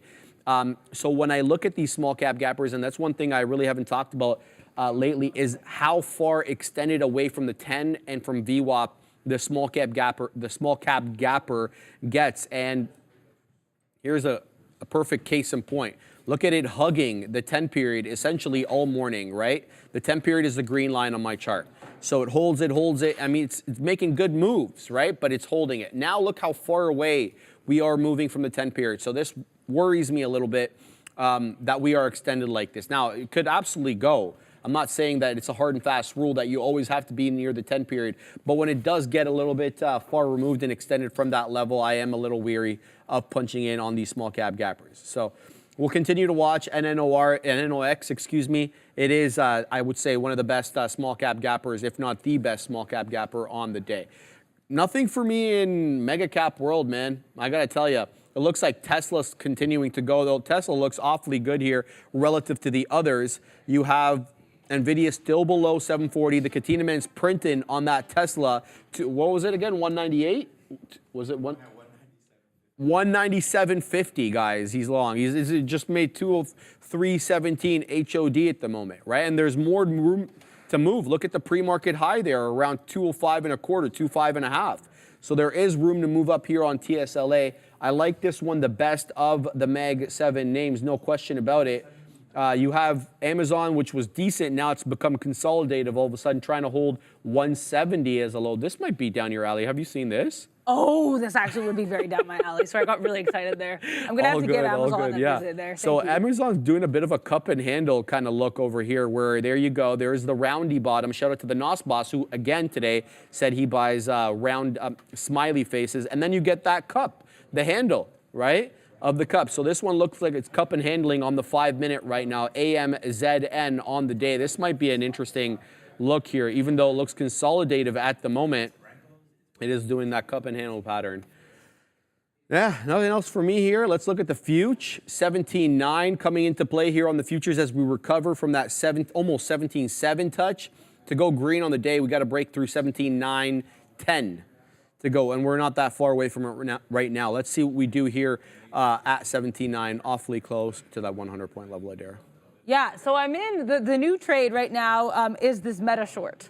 I got involved in this possibly a bit too early. I don't love my point of entry, but I'm going to stay involved as long as we don't make a higher high, which on the 3-minute is going to be that's 470, 475. So we're giving this about 40 cents. My point of exit already planned. Look at all that consolidation around 470, 370. I say yes, sir. So I like this look. We're going to see how this goes. Go down. I'm selling Sharif down, down meta. But yeah, no, we're basically still at my point of entry, so no real excitement there. But I don't mind this. I already have my outs planned and set. Also pulling up Eli Lilly, and I know some people saying in the chat, I do realize that the man, Eli Lilly, is a man, but I'm talking about the stock, and it's all in jokes and good fun when I call her Mademoiselle Lilly. You can do whatever you want. To put that out there. Thank you very much. Shout out to T.I., you can have whatever you like. So I would like, you know what I would like? Have whatever you like. What you a like. sick song. Do you know how long I had that on my ringtone? Oh my God. Oh my God. That's amazing. I annoyed a lot of people with that ringtone. Well, no, it's good too, because when you answer the phone, it's like, you know, like they're kind of, I don't know, I feel like the vibe is accurate there. I love it. Yeah, it was a really good time. And also, like I said, I saw T.I. in concert when I was 14, so I am a fan. Awesome. Yeah, I'm gonna, actually Lily's picking up here, so I'm gonna reset because I got rid of some of these beak wetters because I was getting a little bit frustrated with her and I wanted to give myself some opportunities there. But we're just going to get this ready to go because it looks like Lily's ready to shoot up to the upside. Instead of down to the downside, we're gonna be saying up to the upside because I know that is said sometimes here down to the downside. Let's see how this goes. But yeah, mainly just waiting for Meta to figure out its life. Lily trying to get going here. IWM looking for a skosh of a pullback. I don't really have a point of entry in here yet, but I will. Yeah, skosh. Yeah, this move down here is interesting. We did make a lower low here despite a higher high. So we're going to have to see what we do here. But also, we're coming into this previous area of resistance, this 202.74. So if we bounce off of that, we'll have to see. So resistance can become support. Yes, ma'am. UV, the great / pop recording artist, saying, what a show. Yeah, what a time. What a time to be alive here. Also, there's a super chat addressed to you. Yeah, hold on. Before we get to that, Nick Dub, I'm gonna get to that set. Sofa Man, you're not gonna get me with that again, but Sofa Man is there. He's like, T.I. went to Winnipeg?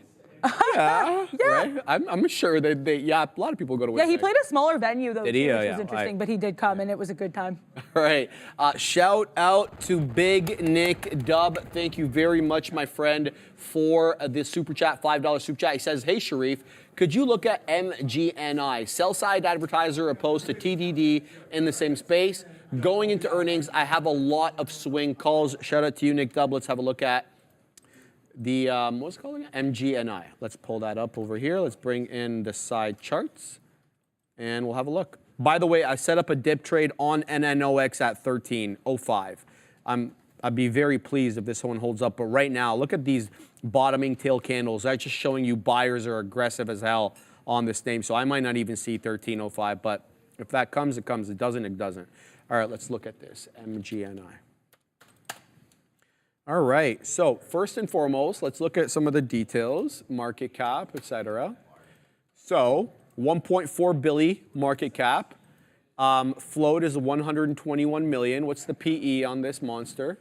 Where are my financial? Okay, so a negative PE of 5, almost negative PE of 6. Let's have a look. The daily. All right, well, I like the fact that we broke through this $10 area. Look how long this $10 9 3/4 acts as a level of resistance. That happened here initially last March to about May, and then it happened again from December onward. So we're breaking through that area.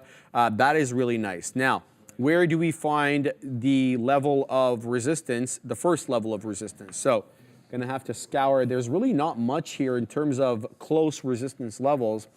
Let me zoom out a little bit more. It's really that 15, right? You're gonna have to say that $15 level. If this squeezes, it could see 15 easily. I mean, it tanked last time around on earnings. You could tell that was an earnings date there in August. So it absolutely tanked. MGNI, when is this one reporting? Let me just have a look here so that I can pull up the expected move on it. So this one is reporting February 28th after the bell. So let's go here to Market Chameleon if we can and find out what the expected move on this bad boy is. I have to actually do it on the other screen because I have to log in. Just allow me a second here, guys. Continue as myself. Great. All right, I'm logged in now.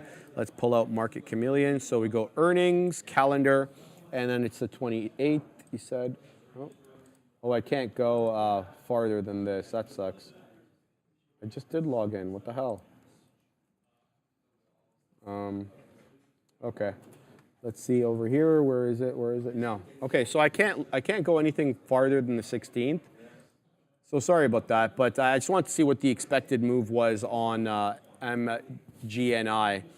But anyway, I like it above that $10 level. So if it is able to hold $10, I see it, easily possibly meeting that $15, $14 gap fill there after that big move down that we had in August. So we could get a gap fill on a good earnings report. I hope you print on it, Nick Dub, but the fact that it has broken above that $10 level yesterday, specifically on a closing basis, let's see, because last time it was wicking up through these levels and then rejecting immediately. So the closing print is important, but there's another thing that you can use for that. It's called the 3-day rule or the 3% rule. We talked about this a while back on how to trade.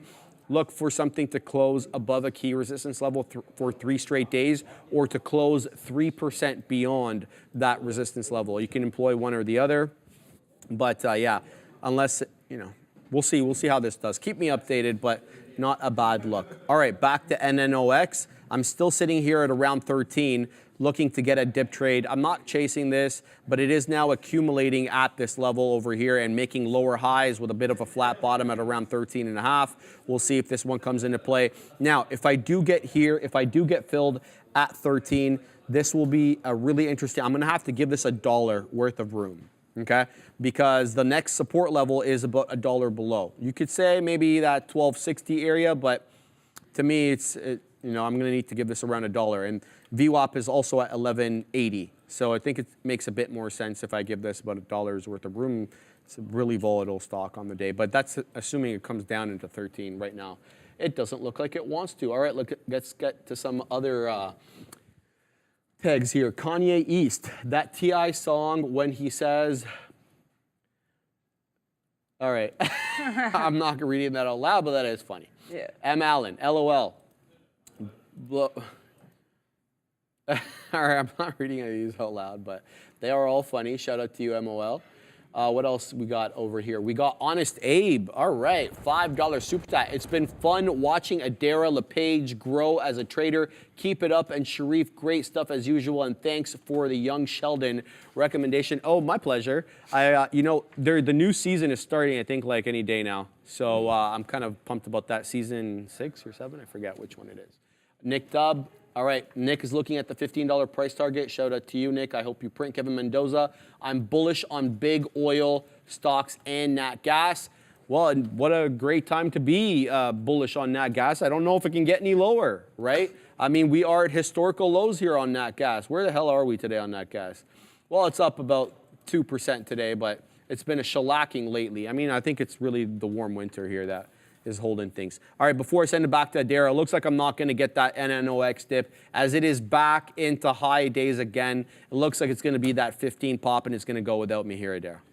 Yeah, no, I think there's so much to look at here. I did get out of that initial Lily long, but, and shout out to Nick Dubb, because I was kind of thinking this anyway, but your comment here certainly emboldened me. Would go long Lily here, found some support, and can put a tight stop loss. Yeah, that's what I'm going to do. I think we're going to set, I just put my point of entry a little bit less shares than I took this first fill. Basically, this I got out of because we broke that 786. So we did take a little bit of an L here, but you know what, as what 21 Savage says, we're always trying to, take less L's, make more M's. Bang.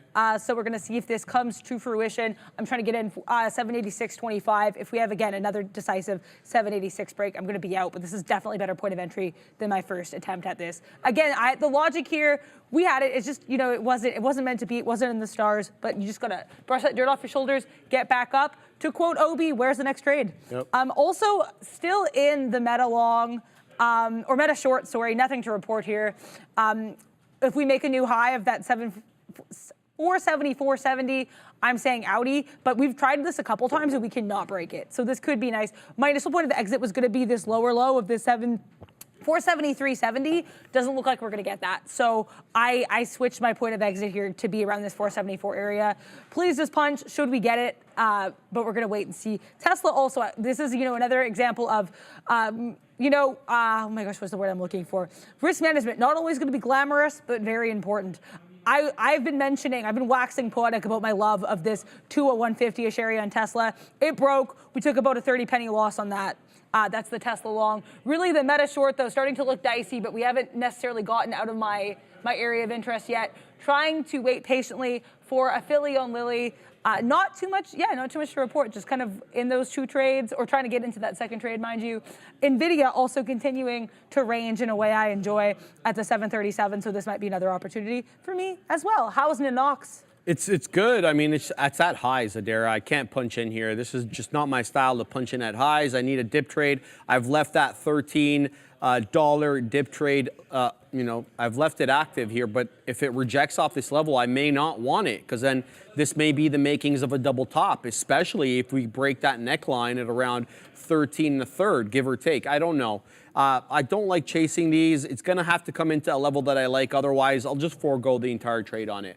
But I think we have about 15 minutes till we have our guests back on. Should we start the lesson? Yeah, let's do it. Should we? Okay. Why not? Okay, so let's, do you want to take it this time? Yeah, I'd love to take it. And then I can do it at 1 o'clock? Yeah, absolutely, for sure. Meta's just chilling, so nothing to majorly manage here. Let's talk about this very exciting, very fun lesson here. I'm just getting it set up. Developing a trading strategy. Yep. Shout out to Sharif for making this beautiful PowerPoint and putting some little fun images in there as well for us to look at. So thank you, Sharif, for that. Define your trading style. Now, which type of trader are you? So nice we get to start with scalping, which is probably the closest to my style. It's really important to define your trading style, because then you're going to know what setups you're looking for and what kind of trades you like. You can't do that unless you know what type of trader you are, right? And that can be really key, because no two snowflakes are alike, no two traders are going to be alike, and you have to know your style in order to kind of know what's going to work for you. So scalping is basically when you're going to be looking for quick wins and smaller profit. So you want to capture these really fleeting price movements in the wild using accumulation distribution for early entry and exit signals. Now, some of what I like to use for that as well from a scalping perspective is I'll look at the book and I'll see which areas are we really starting to kind of show a slowing or a speeding up in the movement. That'll kind of help me plan my entries and exits. So I think that's pretty key, and that's just one example here. But of course, all scalpers are probably going to be a little different as well. Okay. This one does require you to be a little bit more focused. Like when I'm in a scalp, I like to be staring at the computer at all times.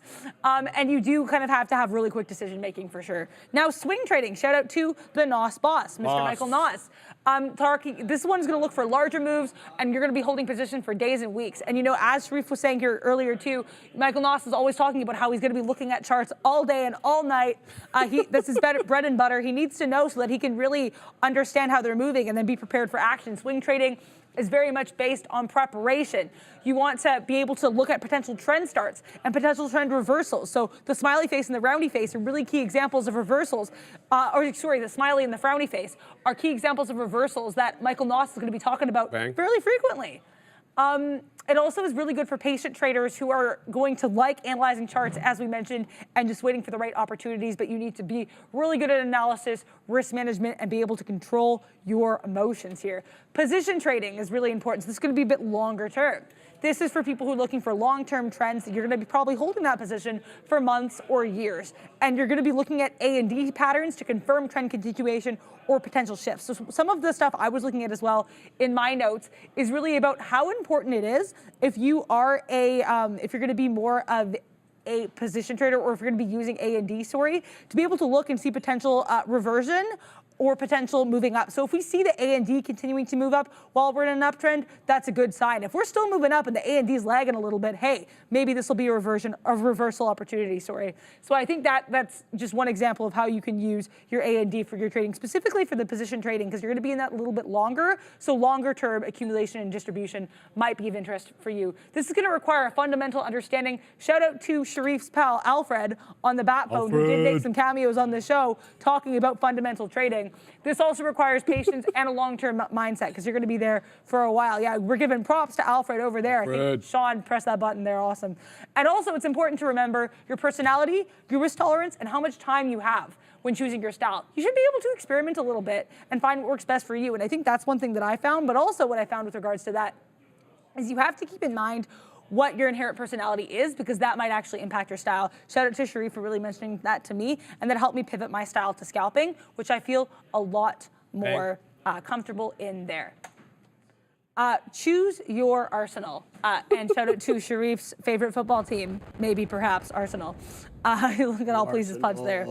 Technical analysis is going to be incredibly important. So you're wanting to be looking at indicators like the RSI and the MACD. You want to gauge momentum and get a sense of overbought and oversold conditions, which can confirm accumulation and distribution signals. And that's what I was kind of mentioning just now as well, right? It can help you see, is this trend continuing? Are the AD line and the trend moving in the same direction, or are they making a bit of divergence? And that can give you a sense of potential reversal on the line. Moving average is also really important to help you identify trends and support and resistance levels, which can provide context for these accumulation zones and potential distribution breakouts. And we talked about the golden cross and the death cross. These, again, not everything's gonna come to fruition 100% of the time, but that can give you a really good signal or really good sense of potential movement there.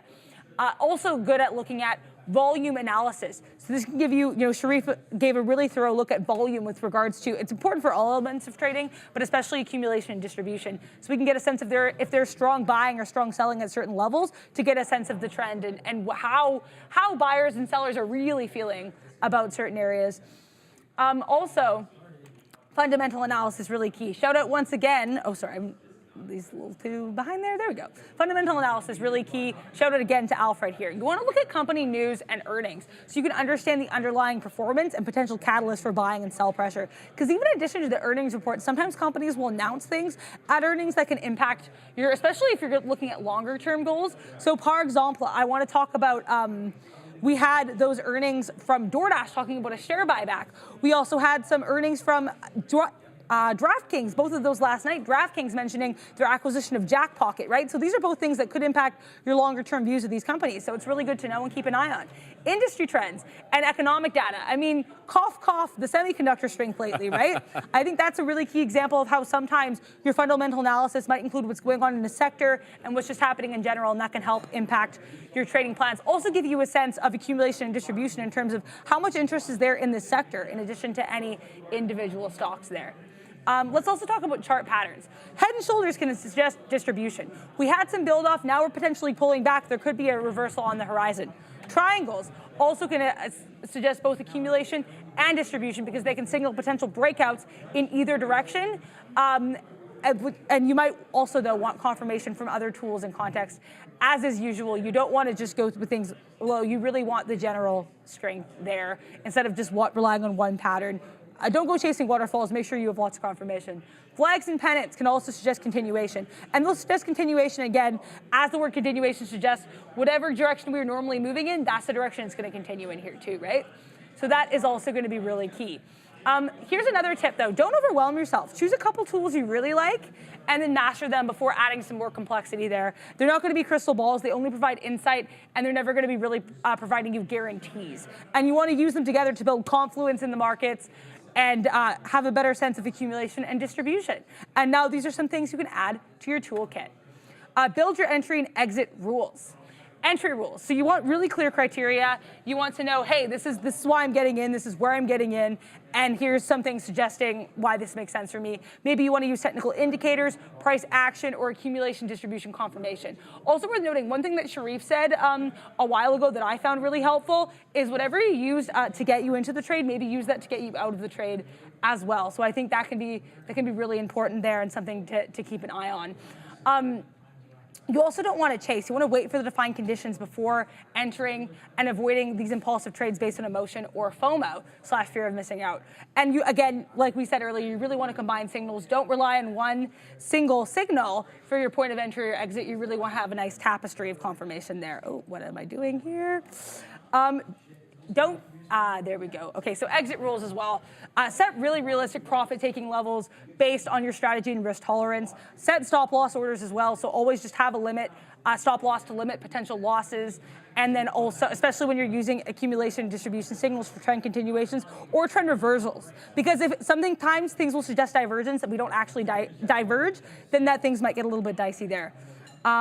Also, worth noting, you have to adapt to context. Consider news events. Sometimes things might change and your approach to the trade might have to change as well. Nothing's always set in stone. Keep an eye out on things there as well. Bang.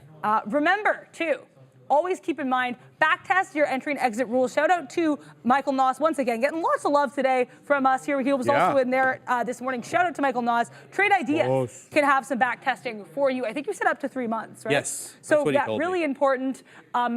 Very cool and very important to keep an eye on there as well. But disciplined entry and exit are really the cornerstones of successful trading. It's something I'm still working on, in all honesty. And you really don't be afraid to adjust your rules within reason as you learn and gain experience there. Odyssey Fight's asking what I usually limit my losses to, about 10%. Usually for me, it's kind of more based on how the stock moves. So something like Lily, like I said, I give Lily usually a little bit more berth because she moves a little bit crazier. With something like my mega caps, I'm going to keep it a lot tighter. So that's just kind of a take on that. But again, it's really going to be personal. We're not, you can't really give advice because every trader is going to be different. Right. But you have to really consider your trading style as well. And that's part of context. So shout out to that lovely note there. And market context also important. Overall trend matters. Accumulation is going to be more likely in uptrend. Distribution is going to be more likely in downtrend. And you have to adapt your strategy and risk management accordingly in a way that makes sense for you. News and events also going to be really key because major events can trigger temporary disruptions to accumulation distribution patterns. Cough, cough, that CPI print we got on Tuesday. So just be really aware there, be really cognizant, always stay on your feet, and that's why risk management is of great importance. Back to, remember as well here, just remember, be alert, be aware, adapt, to quote Michael Scott here again from The Office, adapt, react, readapt, act. And I think honestly, as much as that was a joke in a sitcom from the 2000s, I think it also is pretty apt metaphor for trading. Yes, absolutely. Yeah, back test and refine, last one here, sorry guys. Test your strategy, again, as we were mentioning, shout out again to Michael Noss and Trade Ideas to make sure it works. And really make sure to analyze your results so you know what works for you, what doesn't work for you. That's how I found out I like scalping the best, because when I was trying to do these breakout moves, I was just kind of getting lost in the sauce. Shout out to Mr. Obi there, who you'll be seeing in about an hour and a half. And the biggest thing that was, don't overcomplicate it. Start with the strategy, see if it works, and develop it. There we go. What a look and what a day. Awesome. Thank you for that, Adara. A few more minutes here, and then we'll have our guest joining us. While Adara was dropping hot lines, I got into this NNOX trade. Ends up being a loser for me. My view of it was bull flagging, but I probably should have just kept my original idea, was to wait at 13 bucks. Lucky number 13. In any event, we ended up taking an L on this, and now we are red on the day because of this bad boy over here. So we're gonna have to claw our way out of being in Redsville. We'll have to wait and see what we can do there. But yeah, NNOX turning its back on me, baby, and headed to the downside. But it is holding up here at the 10-period moving average. So I'm wondering if this is an interesting area to get in and then maybe have a tighter stop here at around 13. So I'll be watching this one, and I just know exactly what this one's going to do. It's going to rock it up here now that I'm out of it. But yeah, it's neither here nor there. That's all good. So we'll keep an eye on NNOX as well as the Future, because we've been watching the Future all morning, looking to see if we can take 17.9, and we have been very much in a consolidative little move here below 17.9. In fact, we've been holding under the pivots for a while. So today, the pivots acting as the key level of resistance, not the 900 level and not yesterday's closing print at 17.910. It is pivots today on the NQ. All the wicks and the pivots have all been rejecting, and it's kind of a range trade a little bit, if I could say so, between VWAP and pivots. So a little bit of a sideways move there. We'll see what kind of direction we get, if any, on the Future on the day. I've been looking at Tesla the entire day, right? I mean, looking at the strength, especially that dip back into 200. I was really interested in that. and it's now given up the ghost on that. But it put a bit of a hammer candle here, which kind of got me interested, right? After the break of VWAP, I'm like, okay, looks like buyers are putting in some work here, trying to boost it back above 200. But then the second candle also forming a hammer candle. We'll wait. We'll see if we can get into something here on Tesla. I like it on the day. Obviously, I had a great day yesterday, owing to Elon Musk announcing that he's going to move 2 of his companies from Delaware, 1 to Texas and 1 to Nevada. And the market liked that in spades because they bought up Tesla aggressively yesterday. And now all of a sudden we're at that 200 where we were talking about $1.80 not that long ago. So Tesla, continuing to watch that. NNOX I'm watching as well. It kind of bamboozled me and now it's right back up we go here on NNOX. So a bit of a tougher trade. We'll have to see what we get on the day. I don't have anything, sadly, at the moment. If you guys want me to look at something here on your list of names, throw it in the chat, tag Adair and I, and we're more than happy to look at it for you. But yeah, I've got nothing on at the moment, Adair. Yeah, I have nothing on either. I got out the meta short was. That ended up working out. Okay, I should have probably gotten out of it a little bit earlier, but that's fine. Lily, though, this was not my best trade, honestly. I got out of this one a little bit too late. I wanted to give it a little bit more room. Should have gotten out the second it broke 786, but that was also kind of around my point of entry. So basically, I didn't plan this one as well as I planned that first one, is the way I'm saying this. I did like the point of entry initially because we did hold the 786 really well. It looks like it ended up being a short. I don't know if I'm going to get back involved in this game today because it's been a bit of a, to use a term Sharif uses sometimes, got a little bit rinsed with this Eli Lilly move. It looks like NNOX is being bamboozling. Oh, yeah. I mean, this is how you can tell. When you're out is at the bottom wick. It's the best feeling in trading, right? When you get out right at the bottom when it turns back up and goes to the high side again. So NNOX, I mean, I should have just stuck to my guns, which was at 13 dip. I didn't. I front ran it, and I paid the price for that. So that's a lesson for you guys out there. Stick to your patience. All right, let me have a look at some of the names that you guys are throwing in there, baby. We got MDGL from Nick Dub, but I just answered one from Nick Dub. Maybe I'll look at top VOIP, VKTX. Let's have a look at that. Let's see what this one's all about. VKTX. Let's get rid of MGNI here. VKTX. Yeah, I know. Well, it's not doing anything. All right, VKTX, decent mover here on the day. This platform is going to be the end of me. All right, let me just pull it up. VKTX. All right, this one's up 6 3/4. It's done about 2 1/3 million shares on the day. Good look off that 31.90 close from yesterday, on its way into 34 bucks. The volume is a little light. It's come in a little bit, around noon. Started definitely increasing. Look at the volume here. Afternoon, after like the noon hour, and then prior to the noon hour from 9:30 onwards, it was basically, no volume. So the volume definitely has picked up here. 34 top. Let's zoom out and see whether that is a key level of resistance. It is. So on the 14th, on Valentine's Day, we also topped out near that $34 area, and then we retraced back down in the close there at around 32.5. Let's see the wider time frame on VKTX. Okay, so this is looks like to be all-time highs here. Let me put the weekly to ensure that that is accurate. Yes, it is all-time highs here on VKTX, having taken that $34 area. Let's go back into the 5-minute look. I mean, again, this one is just kind of the same mistake. If I was to do the same thing here on VKTX, to punch in at highs, it would not be my style of trade. I'd personally wait for it to come into a key level of support at maybe around 33.10 or so, owing to this crest over here, the high, looking for resistance to flip to support in that case. But chasing it at these levels, probably not my style. But good look on VKTX. Thank you for pointing that out. Just in Time says, take a peek at Rum, cup and handle possibly. Sure.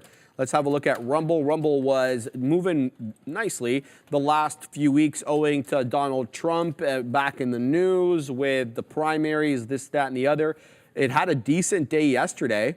I didn't even realize it had a decent day. So closed out the prior day at around 710. Moved up into 802, wasn't able to hold $8 though, and then it ended up rejecting that level. On the day, we've been doing a VWAP hold and pop, right? So it cleared VWAP initially, and then all the dips into VWAP seem to be getting bought up. However, The issue with this is the actual move itself is awfully small, especially as you compare it to yesterday's move. Look at this. I mean, the dips on VWAP are coming in, like say you're buying it on 780, where are you selling? 795? So there's not much of range here on RUM. So I'm not sure where you're seeing the cup and handle pattern, except, okay, here on the half an hour. All right, so now I see what you're saying. We dip in a little bit, and now we're putting in a bit of a handle. Yeah, the thing is, though, the trend that preceded it kind of has me feeling that this might not be a cup and handle, just, a retracement down on a larger move up. And that's what you see here when you look from January onwards. It's higher highs and higher lows. So I wouldn't necessarily look at this area over here as a possible cup and handle, but rather just a move down or a retracement on a larger uptrend on Rumble. It has been strong, though, no question about that. So we're going to continue to watch that. What else? Terrible Cole, thanks for getting out. I'm assuming you're talking about NNOX. I hope if you were watching, if you were following me on that, you didn't get rinsed too much, because I ended up going round the day from that trade. So what else we got? We got Andrew Ditter, our friend CELH, keeps giving up the $1.50 club on the TQQQ today. Huh? Keeps giving up a $1.50 club? What do you mean CELH is giving up? How can CELH be giving up anything? Oh, I see. Maybe. Okay. Well, we'll look at CELH in any event. Takes a minute to load here. Yeah, not much of a mover today. Definitely was a bigger mover on Valentine's Day. A bit of more muted day today. Where did it start out? Where did we print the close yesterday? Oh, goodness. These charts are going to be the death of me. I can't even see where the closing print is yesterday. Anyway, we're dipping off VWAP right now. VWAP is 64 bucks. The high of the day today, 64.90. There's just not enough notional move today on CELH for me to get interested, but thank you for pointing it out. Yeah, what are you looking at there? Yeah, I mean, I'm looking at a potential Lily short. To be fair, too, I did get a skosh rinsed. It was not a great trade, but I do like the fact that we're kind of breaking this area of push up earlier, sort of a breakout earlier. So if we come back into that 782, I have no problem shorting that. We're gonna have to wait and see though if this comes to fruition. And yeah, no, I am. Yeah, shout out to Lolo here too. Yeah, I would honestly. This week was not bad. Last week was just really rough though. I would like to eventually go live, and I'm definitely working towards that. And so shout out, and I do appreciate all the support. It's definitely something I want to do. I just also, as Sharif was saying earlier too, you don't want to go before you feel ready, right? Because if you're not going to be profitable in a sim, it's a little bit harder to expect profitability in the real world. So we'll have to wait and see on that. But I would, hopefully within the next few weeks for sure. I just want to feel comfortable before I do so. Also, meta scalp season over her. I got out of this, so this green triangle, to be clear, this wasn't where I started the long, this is where I ended the short. I got in at the bottom here because I was watching for a while this chop and churn at 473.30. I got in right at 473.33. Took a little bit more shares than I normally do because, again, as we discussed yesterday with regards to trade sizing, sometimes if you feel a little bit more confident, you might want to have a little bit more meat on the bone when you enter a trade. That's what I did here. Already pieced out part of it. If we get back down to that 473 area and we hold it, I'll add probably some more shares, but really just piecing out at areas of resistance. I'm going to probably take another piece here around this 474 should we get to it. And then last but not least, around this 474.50. If I have enough pieces, maybe we'll try to go for that 475.60, that double top, but we're going to have to wait and see on that. Pretty happy though with just scalping our way to the upside. We do now have our guest, but we're going to have to introduce him a little slowly because Ram Ram's a little under the weather, and we're going to give her a little bit of time. So Ram Ram, when you are ready, there we go. Okay, hello, Jad. Hello, Pedro. How are you guys? Good, and yourself? Good. How are you guys? Good. Am I pronouncing your names right before we start? Yes. Okay, Jad, fantastic. Jad and Pedro, yeah. How is Paris today? Good weather? Gloomy, but it was okay. It was okay. Yeah. All right. So number one, we just want to introduce you guys to our viewers. You guys are killing it with the social media stuff back there. Anybody who's been watching your Instagram posts, your TikTok posts, or even the shorts knows you guys are very proficient at social media. What's your background, guys? Go ahead. Well, honestly, just a degree in communications on my part and also international relations as well. And I do social media on my own. It's awesome. All right, guys. So Jad and Pedro are the people behind the entire social media project that we have now. We're going to be posting interesting stuff about finance trends. Speaking of finance trends, what's hot right now, guys? So we have been like doing a lot of research to try to, understand and kind of just like jump into, because we have both worked with social media before. I did like stuff for architectural offices and just different companies like that. But so this is a complete new like ground for us to try to discover. But what we found to be very much so trending at the moment are like the finance aesthetic, like appeal. Like people are really like into like the lifestyle perhaps that, like a financial independent like person would have. And when you know how to trade and when you know like how stocks works and all of that, like you can perhaps have I don't know, Jad would know even better, but like the Van Cleef and like all of that kind of stuff. It's like that stuff is really like popping right now. So I think that was a very good resume. yeah. Yeah. I don't know. Have you guys noticed the finance bro vest? I don't know, like Wall Street. I know you guys, you guys know exactly what I'm talking about, right? Yeah. We have a couple of people here on the floor that wear the finance bro vest, so we're very acquainted with that. I love it. Interestingly enough, also something else that's trending is like the finance bros that are like trying to steer away from the vest vibe a little bit. So then it's really interesting because there are some guys that are like really into high fashion and whatever, but like I'm going into the office and I'm cracking some numbers, but nobody would think because I'm not wearing the vest. And those are just like funny videos that we watch, which is awesome. Yeah. Yes. It's a little different than European fashion, though. You have to say a little bit. Yes. Right? I mean, North American fashion, we're always a little bit behind, but kind of like our normal thing over here. Over here in Europe, it's all about the Ralph Lauren and the Patagonia, and like it's a little elevated, but we don't judge here. Yeah. Okay, good. So what's your favorite finance trend right now? Because I watch a lot of these videos, and there's all these different creators doing, the reviews of stuff, but nothing really that creative, nothing scripted. What are you guys seeing right now? What's your favorite? I feel like on Instagram, I really like to watch the office life videos. They're really interesting, and we get to see a part of the office that obviously we can't see on live, when you guys are on air. So I like to see that. And on TikTok, more funny videos, just like, yeah, just funny videos, the office memes, like references that we all have. I think that those are really successful right now. That's awesome. All right, Adira, do you have any questions for them? Do you want to introduce yourself? Yeah, sure. Yeah, I guess, hi. Hi, I'm Adira. Yeah, I guess one question I have too is, are there any like specific kind of, I guess, changes you've noted or anything that's like right on the horizon of popping up? Because you talked about Van Cleef. Are there any like brand new finance trends, especially on social media, especially with TikTok, that are on like the cutting edge right now that you want to share before they pop off so we can be a little bit ahead of the curve? So we love the companies that are like very well established, like you have like Duolingo, and you have like here in Europe, we have Flixbus, which is kind of like the Greyhound of America. And then we have like Ryanair, which is also like the Spirit Airlines of America or so.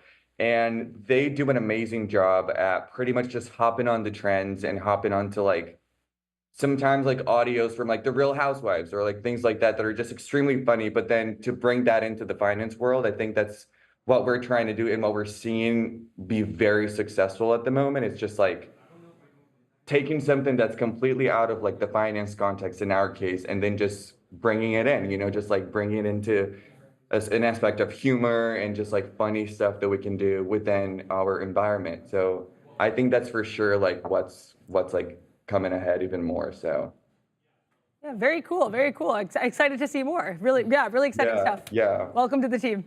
Well, we love having you guys on.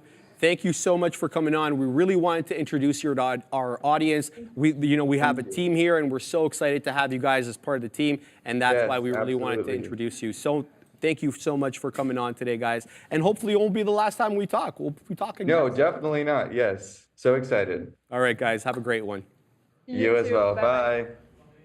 All right, so two members of the team, two newest members of the team, baby. They have been working behind the scenes, so show them some love when they post. Let them know that you like what they're posting. And if you have any ideas, just like throw that in there as well. That's what the comment section is for. Shout out to Jad. Shout out to Pedro. Love having you guys on. Thank you so much. All right, Adara, that meta long. Okay. Yeah. What's going on? Oh, thank you. Sorry, I was just trying to figure out what was happening there. Yeah, the meta long is doing a grand total of nothing. No, I'm joking. It's taken its time to cook. What did give me confidence is we had a huge flush here, and then we recovered that 473 area really well. I added a little bit there after that flush, actually, because I was like, you know what? I feel a little bit emboldened, trying to get out part of this position at 473.60. It looks like we could be breaking down here, though. Again, why I got in here was because we kind of came back into this area. We held it really well. This was also an area from whence we bounced earlier. I like it. We're going to have to see if this continues to hold up. Like I said, decisive break of 473. I am outie. Looks like we're trying to test my patience and my exit right now here on the M to the E to the T to the A. But yeah, getting a little bit dicey here. Lily recovering. I'm going to probably have to keep her off my side chart because she's tempting me, and she should really not be because she has been misbehaving today. Whoever shouted VKTX Adara, you're a dang genius. I looked at this earlier. You know, it looked like it was good, approaching that $34 level, and there it goes. What a look for VKTS here, taking 34 like it's nobody's business. It did have a little bit of a consolidation area in approaching that $34 level, but once it took it, it didn't look back, and we are uninterrupted here. 1, 2, 3, 4, 5, 6, 7, 8, 9, 10, 11, 12 green 1-minute candles in a row. This one is on its way into $35 now, squeezing a little bit here, looking to go 10% on the day. So it behooves us to find out what the short float is on VKTX. I feel like I pulled it up already, but you know, my memory ain't what it used to be. No, I did not. 14.5% for this bad boy. So that is not negligible by any means. We're going to have to keep an eye here on VKTX because it's making big boy moves midday. And this is kind of the exact thing we're looking for when we're looking for these midday movers. It's not very small cap-ish because, well, it's a $3.5 billion stock, market cap, pardon me, not stock. It has a $94 million float, so it's 94 million share float, not dollar. So we're gonna have to wait and see what we do at 35. I don't wanna punch in here. I think it's a little risky getting in near these highs. I definitely wanna see how we do at the whole dollar level. We may not have to wait that long, Adara. Mid-90 prints coming in here. This is a monster name that's moving in the middle of the day. Here it is. Viking Therapeutics gains amid renewed takeover speculation. So it looks as if this one may be the latest target. The latest speculation comes after Betaville first released a report in late January that Viking has received interest from an unidentified suitor. Past reports have speculated that Pfizer may be a possible suitor, and we've seen how poorly Pfizer has traded this past year, so they may be looking to acquire their way out of trouble, especially with that pipeline of drugs drying up a little bit to the likes of Lilly, to the likes of Novo Nordisk, and some others. So it's an interesting look here for VKTX. Be careful, though. Squeezing midday. Let's watch for confirmation, Adara, through the whole dollar level. Yeah, so many small caps. Oh my gosh, like this whole week, actually, there's been some really nice mega cap movement too. There's been some nice bigger movement as well with these earnings names, but the small caps are like, hey, we want our time in the sun. Really nice look there for Viking Therapeutics. I did get out of the meta long. We had that I just looked at meat. Which was not the case. Oh, do you want to talk about this trade? No, go ahead. Okay, sorry, I just wanted to make sure. Yeah, so we broke. I got out, got partially filled where I was supposed to, and then we had to get the rest out of it here. So it's like what you were saying earlier about that end knock. It always feels great when you get out and then it kind of recovers a bit. Yeah. But hey, risk management exists for a reason. Exactly. I'm not gonna cry myself to sleep over this trade, and actually not only marginally negative on this name because we did get part of it out earlier on the move, and we had that short. So bang. All smiles right now, or trying to learn again from every trade. That's really always been the goal. Thank you. I appreciate that. And I do appreciate all the support. We're all learning together and trading together in a fantastic community for sure. Greg Moore saying that Meta and Google moving lower, feeling not so magnificent. I really enjoyed that. Meta, we just talked about Meta and my not so magnificent. I love when the Katina man yells it too. It's funny. Did he yell? Yeah, he didn't yell it. He kind of murmured it a little bit. Oh, I didn't even hear it. Okay. Shout out to the Katina man. There we go. Shout out to Sean. Check out the podcast this weekend. Coming tomorrow morning. I like to watch it on YouTube so you can kind of see the conversations between Sean and Brendan. Oh, Got yeah. some cool graphics, but also you can totally check it out Oh, Spotify also has video. Thank you, Ramin. I'm sorry, I always forget that Spotify also has video because as we've talked about, I'm not on Spotify, I'm still on iTunes. But but yeah, so Spotify also has video. You can check it out wherever podcasts are podcasted from. And so yeah, very much worth checking out. This last week was great, getting better every week. Always super exciting. Google, this VWAP failure was a sign of the times. Continue to fall to the downside. Greg Moore, you were absolutely correct. Not too magnificent for Google. Shout out to Obi. All right, can I just mention VKTX is squeezing, guys. We've already printed on this multiple times here through the $35 break. It is possibly on its way into 36. We're out of exactly half the position here because, well, I don't really, it's not a stock that I'm awfully familiar with. It's not a small cap either. We just mentioned it's a $3.5 billion market cap.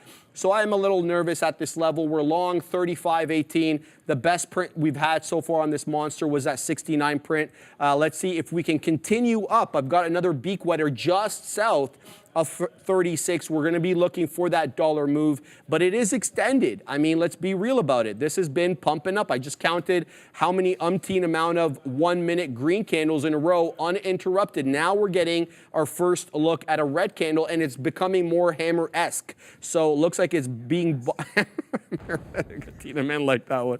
Yeah, I mean, it looks like more like a hammer candle here, Katina Man. But if it does come and break down from 35, I'm going to flatten the trade. And we'll take the profits we had on it and run, baby. But really what I'm looking for here is a move through 36. The spread is a little wide on this at times. Right now it's about 11 pennies. Sometimes it tightens up to 5 and 6. But VKTX Adara making big boy moves midday. You've been killing it with these momentum trades on these small caps. Congrats to you. Fabulous look. And I think it also goes back to what we were saying, not to bring it back to the lesson, but to bring it back to the lesson. I think the idea that you have to find what works for you, right? Bang. So momentum trading is Sharif's strategy already. And then with these small caps, it's like a beautiful match made in heaven here. Congrats. Fabulous job here. I'm just going to see how we're doing with these. Oh, yeah, there's 2 super chats here that I missed. I apologize. I want to get into these. Mac Jones, the one and only. Thank you so much to Mac Jones for this $1.99 super chat. NNDM, next 3 day printing / AI Israeli stock to explode. Oh, 3D, I thought it was going to be 3 day for some reason.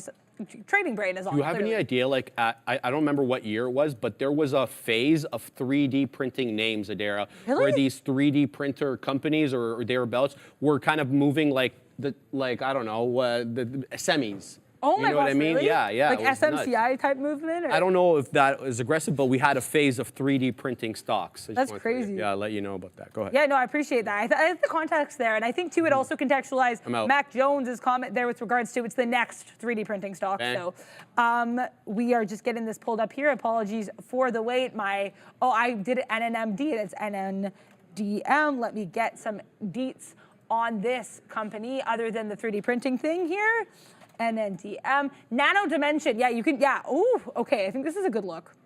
But I wanna, okay, so for one, we had this really nice clear break of this downtrend, right?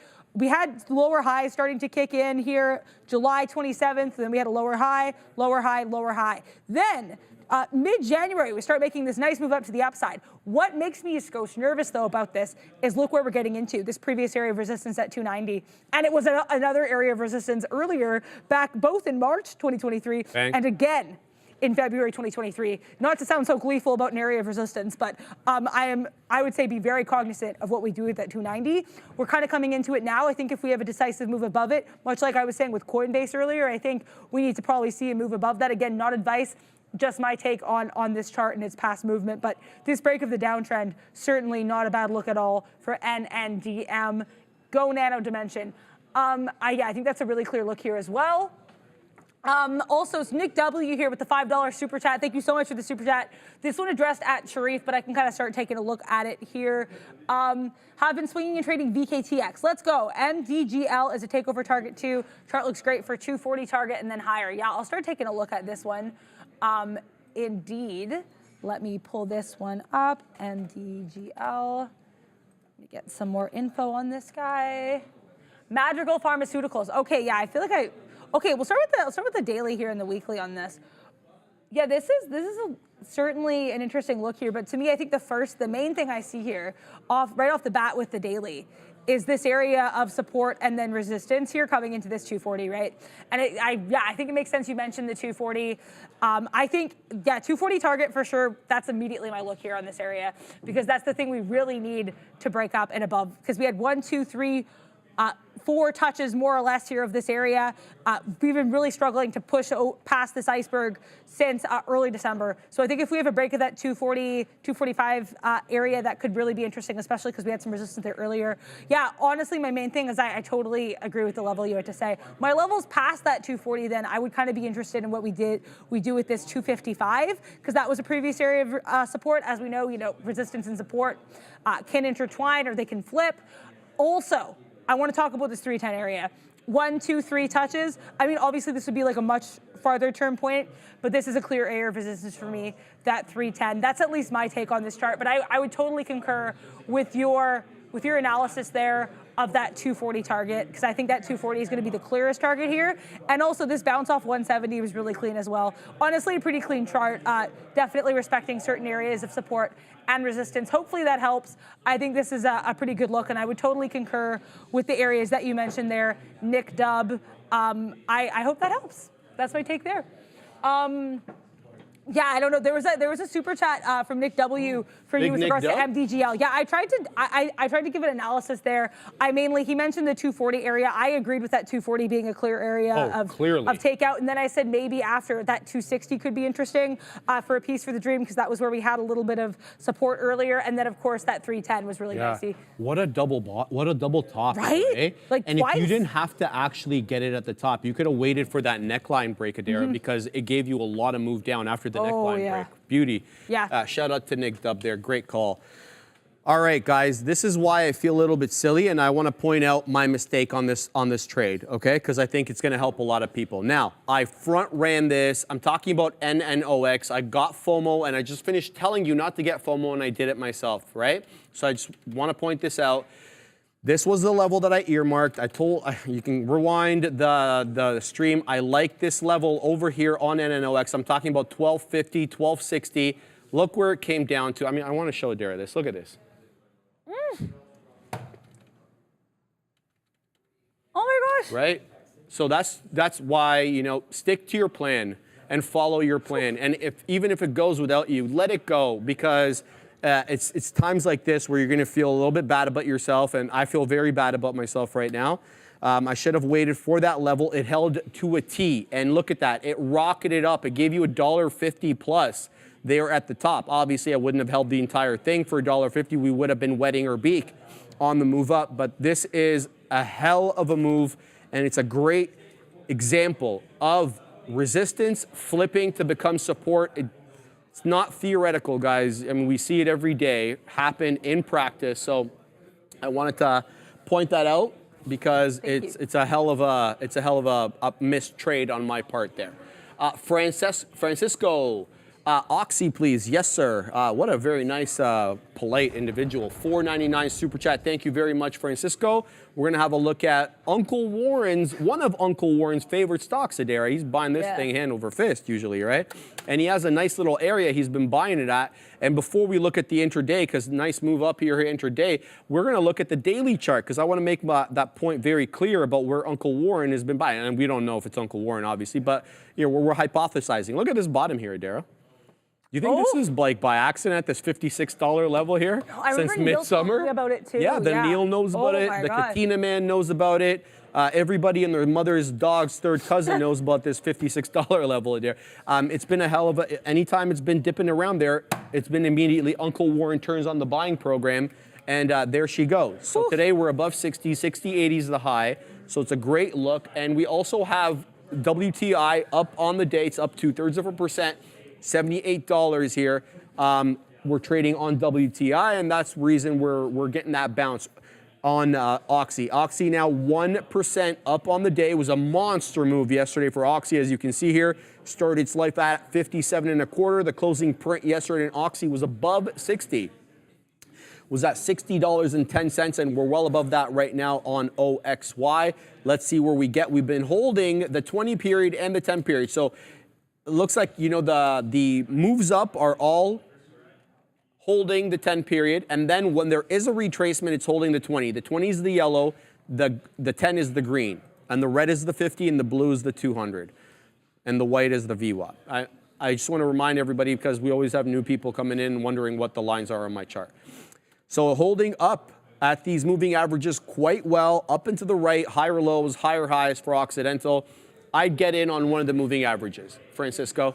So what I would do is I put a resting order at one of the moving averages, and I would move it up every 5 minutes or so. When a new candle prints on your 5-minute chart, move it up to reflect the moving average, and look, see if you can get in on you know, a perfunctory, a superficial retracement, okay? But I wouldn't want to punch in at highs, because, you know, it's pulling back at times, so you can definitely get a better price than punching in at highs. But great look. You got oil going in the right way. You got Occidental 2 days in a row now. You got Uncle Warren buying at 56. So what else could you ask for there? Hope you print on it. Let me know how you do. And yeah, that's basically it for me here. Let's see what other people are talking about. In a Pickle. I like that name. Oh, he's in a pickle. Says, Sharif, Adara, what do you guys think about Apple? Well, I'm not going to speak on, for Adara, but I think Apple is dead money today. The range for Apple is a little tight, save and except for this initial move up and then move down. It's been quite consolidative, Katina Man. The Katina Man had this bad boy multiple times today for winners on AAPL. Was able to scalp multiple dollars on this one as well. But now I think the Katina Man would agree with me. It's a little bit sideways at the moment. So we'll see what this one does. Obviously, it had that 182 level, which was absolute money, bouncing off pivots. It's below VWAP right now, in a pickle. And it's putting in lower highs and lower lows as well. So we'll see what this one does. But again, I've got a 180.50 dip buy on Apple on the personal account. I'm buying Apple in bigger tranches than I am buying Tesla. I'm buying Tesla in $5 tranches, 5 share tranches, excuse me, $5 tranches. I'm putting a little bit more into Apple. So, you know, for me, I'd love for it to come down to 180 and 175 and the like. But we'll see what we get here on AAPL on the day. But right now, on the way down, maybe short a pop into VWAP if the market is continuing to move down. How do you see this, Adara? Yeah, I want to look at this this Apple, because we both took a bite out of the Apple yesterday, I know as well. It got super rangy. Okay, I see this as rangy. I like this. Also, Ramin and Sean talking about pickles at the group, or in the, not the group chat, the public chat here. Yeah, Ramin wants a pickle, and Sean suggested a deep fried pickle. So good interactions there. Have you had a deep fried pickle before? Okay, so I used to work at like a pizza restaurant, and we had deep fried pickles there, but I don't know if like the quality was like, you know, the most. I'm gonna be really honest. It was like small town, like Manitoba, summer job, deep fried pickles, so But yeah, certainly a nostalgic food. Yeah, I think honestly, I do like this as a range trade, Sharif. I totally agree. I'm just zooming in so we can kind of see. Yes, yes. Each time we get a pop, shorting it, smacking it back to the downside. If I remember to keep an eye on this, I'm gonna be interested. Also, the Katina Man is gonna expense that pickle, baby. We're not paying for that already. Should we expense it? Good times. Yeah, that feels like another light bulb moment. Shout out to, I love the little Sean light bulb emoji there, all of these little fun graphics. Also, Kevy was mentioning Eli Lilly to me, to keep an eye on Miss Lilly, and so I took my eye off of it, but I do like the fact that we're kind of coming down from this area that we fell with the swiftness earlier. I'm gonna watch this a little bit longer, but I think this could be a short. I think we could give it at least to this 782. I might have missed my opportunity there, but if I do see an opportunity, I may get involved, and then if we get into the top end of this range, say sayonara, cut it loose. Also, this Microsoft short happening, and I'm sorry, I got really excited. Yeah, I was like, whoa, what's going on? But we fell. Okay. You're printing? I am printing, yeah. I'm gonna probably get my first, I should have even set my beak waters, but I got a little too distracted by that Apple move. That's okay, we're gonna get part of this position out right now. So why I liked this look was because we had a range, but we're seeing lower highs. And B, you know, I got involved in this, and I was like, Adara, why wouldn't you just take it long to the top of this range and then go down? The reason I didn't was because we had a lot of consolidation here that made me think we might have this break sooner rather than later. The plan for this in terms of like stop loss is if we get above this 406 decisively, so give it about 40 cents, we're going to have to say goodbye and get out ASAP Rocky. I got out part of this here at the bottom end of this range here, as you can see, but I'm going to hold a piece of the dream, a piece for the dream, sorry, not a piece of the dream. The dream has not come to fruition yet. And then I'm going to get the rest out around this 404.40 should we have it. So that would give us about $1 left here. NVIDIA falling too. A lot of these NQ names falling intensely with the swiftness. Oh my gosh, this is such a move. And NVIDIA coming back into this previous area here at top of that previous range, 734. Sorry for the shouting, just a very exciting time here. So much happening. Robbie V, thank you so much for the Microsoft shout out. Very much appreciated there. Just, you know, we had some rough trades earlier, so really just trying to take advantage, make the most of opportunities, and try to make some paper money as we learn and grow as traders. Ram, do you see this over here, Ram? Oh, guys, we have a major announcement today, 2 o'clock. Eh? Oh, sorry, boss. Yes, boss. No problem, boss. We got Ram dictating to me what I got to be doing in my ear over here. No, but seriously, guys, major announcement for Trader TV Live today at 2 o'clock. It's something that we've been working on a long time. We've teased you about this. I'm not going to mention it again. The OGs in the chat will know exactly what I'm talking about because we've been talking about this launch for a long time. It's happening, baby. We're going to announce it today. Stay tuned for the closing show with the Katina Man and the Obe, the One, the Kenobe, and the Brendo as well. They're going to be dropping hot lines. They're going to be letting you know. Hit it, Katina Man. Big news today, and I couldn't be happier myself. It's going to take some pressure off of us, let me tell you. Oh, yeah. Because the chat is often asking about what this announcement will have to offer today. The chat always asking about this, and it's coming. Exactly. Tell him, DJ Khaled. DJ, and Ram, you want me to play the story? Oh. Here we go. We have an announcement. And this is Ram's concoction, hence why she wanted me to play this. I saw her running with the bull and the bear this morning. I'm like, where are you going with that? She was so excited. She's like, I got a story, right? So we do, for real though, this is not, hyperbole. We have a major announcement. It is something that we've been working hard on. It's the team in the back end on the other side of the office has been putting in hours. Brendo has been putting in time. The Katina Man, the Neil, everybody on the show has been putting time into the launch of this product, and we couldn't be more excited to tell you about it. Stay tuned for 2 o'clock. You're going to find out exactly what it is real soon. So thank you again to everybody that always supports us and joins us every day and is in the same journey that you and I are in, which is to become better traders and hopefully make some good money off this so we can retire at 50 and I don't know, and then two-step all over the world, so whatever. Yeah. There we go, yeah. Ram. Shout out there. Yes. Shout out to everybody, and I mean, we're really excited about this announcements. Also, I love that Instagram story because, like, as Sharif alluded, the amount of care that Ramin put into that Instagram story cannot be overstated. She brought the Bulls versus Bears over. She had the camera out, and I was like, "Oh, should I move?" And she's like, "No, it's okay. You can stay there," because we wanted to make sure that this little photo shoot was admirable. I didn't realize it was on the story. I was trying to find it on Twitter, but I'm gonna have to check it out after because I do enjoy the little bull and bear puppets, and I think Ramin made the most of that announcement. This market is doing things, though. Oh yeah. Oh yeah. The future is headed down and NVIDIA is headed down, okay? So we're on our way, looks like, to 17.8 here on the future. We're also headed down aggressively off that 740 top here on NVIDIA. Look at this top here. I mean, there was bamboozlement. Don't get me wrong. There was a pop-up into 741. The algos are not going to leave you alone. They're out to take your money. So even though the reality is a 740 top, they're going to push it to 741 to stop you out and then tank it right back down like they're doing now. Look at this. We're on the way to $5, knocking on the door of VWAP, right? Or actually, we broke VWAP on my chart, but... Come on, get it together, Sharif. We broke VWAP over here. I didn't have my chart all the way to the right. So we broke VWAP. We're all the way below 735 now. We're on the way to 733. So it's a $7 banger off that 740 flat top here on NVDA. Where do we find support? Well, the closing print on NVDA yesterday, 726 3/4. It is also the area where we bottomed out this morning. So let me bring in the side chart here. It's a bit of a better look on NVIDIA.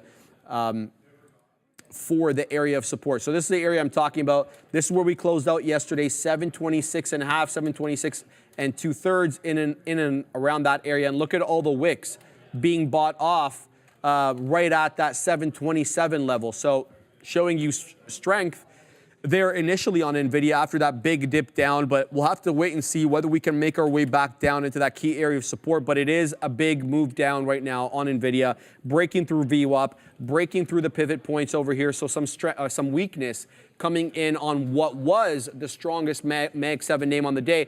And quite frankly, it still is. NVIDIA is still up 0.93 on the day. All the other Mag 7 names are in the red, including Netflix, which has been very much outperforming the Mag 7 names as of late and inching closer to that $600 level. It's at 587 today, giving about 1% back. Nothing really here to mention other than the move down on the future and the move down on some of these Mag 7 names, Dara. But let's have a look here at the small cap gappers chart. So I'm not liking anything. Oxy was, Oxy's even pulling back. This is not a small cap gapper, obviously, but pulling back into VWAP here. I was telling whoever to maybe put dip trades at the 20 or the 10, and now it just broke both. So we're on our way down here to Oxy. Let's see if we hold up at that 640 area, which is where VWAP is on my chart. Otherwise, I don't have anything, sadly, at the moment. We'll continue to watch and see what's popping off, and if there's a trade to be had, I'm sure I'll yell about it. Yeah, we love the pamp it. And I had a lot of fun having my rendition of the Sharif Pampit that you can see on our Instagram and our TikTok and also our YouTube Shorts. Shout out to the social media team that came on earlier today. In one of those videos, I do make an attempt at the patented Sharif Pampit, so you can for sure check that out. Also, I did something that honestly makes me a little bit quake in my boots. But I took this NVIDIA long, and I want to explain why I got in here, even though it looks a little falling knife-ish, because at least on my chart, we held this VWAP area, this 734, and honestly, on the book, we actually held it and bounced a little bit too. We fell a bit lower here. I'm getting out if we break below that 732.50, because that's where we had this chop and churn earlier, but we really haven't done so. We've actually bounced every time we've kind of approached that 733 area. So I'm happy with this right now, trying to take it to just that we're at the bottom of this second range here, because in my opinion, there are two major ranges in NVIDIA that I'm interested in. Bang. We had the 728, 733 area earlier, as Sharif just mentioned, that move up off the bottom there. And then also, we had this 737, 740 area, which Sharif also mentioned. Yeah, thank you so much for that NVIDIA analysis earlier. I'm just trying to add some range-related color here for the scalp. Love it. Thank you so much. Yeah, so we're going to see, again, this is kind of a dicier trade. We're going to have to see if it works, but I'm trying to get out here at least at 737.50. I want to be entirely out by the time we get to the bottom of this range. Probably take a little piece of the profit here at that 736, where we kind of had that VWAP earlier today, because I think that could be an interesting area. Of course, we can't take any profit until we actually break even on this, because right now we are down on this name, but keeping an eye on it. Also, we did go to the Microsoft short, partially because we showed a little bit of slowing down, and also partially because I wanted to give my problem child NVIDIA all my attention. So we had to go all NVIDIA, and so we had to get out Microsoft here. But not a bad look for Mr. Softy there. Really happy with the short, I do have to say. How are you doing with Tesla? Yeah, I was talking to the Katina man. The Katina man likes it at this 198 level. It's a smidge above that right now, so I was hoping maybe it could come down a little bit more. The Katina man has taken Tesla at that 198, I think, 197.42? 197.57. He's looking to bid at 198.25, looking to re-up at that level. And I think I agree with that wholeheartedly, because it's been bouncing off that level all morning. So yeah, the Katina man's rubbing his hands there. He's getting ready for those profits. So we're definitely gonna be putting an order in and around. There he is. Let's start the lesson though. So I'm going to put that order on TSLA, but let's start that lesson as we are now 10 past 1. All right. Just allow me a moment to load everything up here. All right, Ram, we're good to go. Last day, guys, on accumulation and distribution. That's what we've been talking about all week. Today, we saved the best for last, which is developing a trading strategy, obviously within the context of accumulation and distribution, right? So Identifying accumulation and distribution patterns obviously is very useful. We talked about that all week using chart patterns and indicators, etc. But it's just one piece of the puzzle. To truly exploit the market phases that accumulation and distribution offers, you need a robust trading strategy and a robust trading strategy. So let's talk a little bit about, number one, how to identify and define your trading style. What kind of a trader are you? So Adara loves scalping. The Katina man, the best scalper on the floor. Takes big boy positions, gets in, gets out aggressively with, several hundred shares. That's his move, right? He knows who he is. But you may not know who you are quite yet. It may be early in your trading journey, and that's why we're going to give you some definitions right over here. So scalping. Think about scalping as quick wins, small profits with usually larger size. You aim to capture fleeting price movements, things that move quickly, right?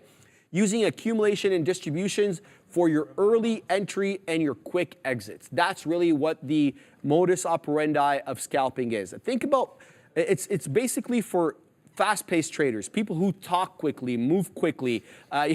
I didn't mean anything by that. I mean genuinely. No, I know.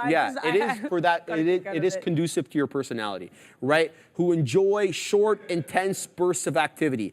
But it does require a sharp focus. It requires a hell of a lot of discipline. If it goes against you at that level, you got to get out. Say it again, Katina man. The Katina man is already getting some out of 198, and that's that's why he's a Katina man, right? So the Katina man is already printing on that 198 dip trade on Tesla. And it requires reasoned decision making as well as quick decision making. I'm talking about scalping here, guys, all right? So that is kind of the type of personality and the characteristics you need to have as an individual to be a good scalper. But it's not the only way to trade. And the other way to trade is the guy who comes on every Monday and Friday on the morning show, and he goes by the name of Michael Noss, aka the Noss Boss. Swing trading. So in swing trading, you're targeting larger moves. You're holding positions for days or even for weeks sometimes. You ride trends using the accumulation to identify potential trend starts and the distribution to potentially or to identify potential trend reversals. This kind of trading suits a patient trader, someone who enjoys analyzing charts and waiting for the right opportunities. And Noss Boss talks about this. He looks at about 100 charts every night. He spends about half an hour. You hear the Katina man talking about this. Traders stay late. You have to put in that time and effort. However, it's not the only thing that it's required. You need to have a mind that can engage in thorough analysis. You also have to be a good risk manager. And the most important thing is you have to have emotional control, because sometimes it's going to go against you several dollars before it reaches your stop loss, right? Such is the nature of trading on the daily chart or the 4-hour chart, right? So keep those in mind. And then last but not least, obviously, is position trading. Here, you're focusing on long-term trends. You're holding positions for months or sometimes even years. Let's be real about it. You're utilizing accumulation and distribution patterns to confirm trend continuation or potential shifts in the trend. This is an ideal strategy for strategic traders who enjoy the big picture and who don't really mind holding and waiting for significant moves, all right? But this requires a strong fundamental analysis base. You have to be able to analyze from a fundamental perspective. It also requires a hell of a lot of patience, and you need to have a long-term mindset, something, longer view of the move. So keep those in mind. But remember, guys, right? Here's a little bonus tip. Your personality. Consider your personality, consider your risk tolerance, and the available time that you have as a trader. Do you have the time to do the fundamental analysis of the PE, of the earnings, of everything? Do you have the time to look at 100 charts every night? If that doesn't fit your lifestyle, you may have to reconsider what kind of a trader you are, right? And remember, there's no style that is inherently better than the other. It's about finding the one that aligns with your goals, with your preferences. Now go forward and, figure it out for yourself. All right, guys, next on the list there is choosing the tools. And in this case, I put choosing your arsenal because I'm an Arsenal fan and I felt like it, okay? So here, you're identifying accumulation and distribution. It's not magic though. It's about using the right tools. The first one we're going to talk about is obviously technical analysis, right? Technical analysis is the end all and be all, mostly for swing traders, but not necessarily for fundamental and scalp traders. You know, one of the most used indicators in technical analysis is obviously like RSI and MACD, right? Here we're gauging momentum, the overbought, oversold conditions of the particular name. You're looking for potentially confirming the accumulation or distribution signals using things like RSI and MACD. But there's also moving averages, right? This helps identify a trend. It helps identify support levels. So for example, I mean, is the 200 pointing upward? Is the 50 pointing upward, or are they pointing down? That's how you identify the trend as well. They can be used as support and resistance. Is the stock coming down to the 200? Is it coming up to the 50 and rejecting, right? So not only price action acts as support and resistance, but definitely moving averages, especially the most common ones like the 200 and the 50. And then volume. Volume. How important is volume in every context, guys?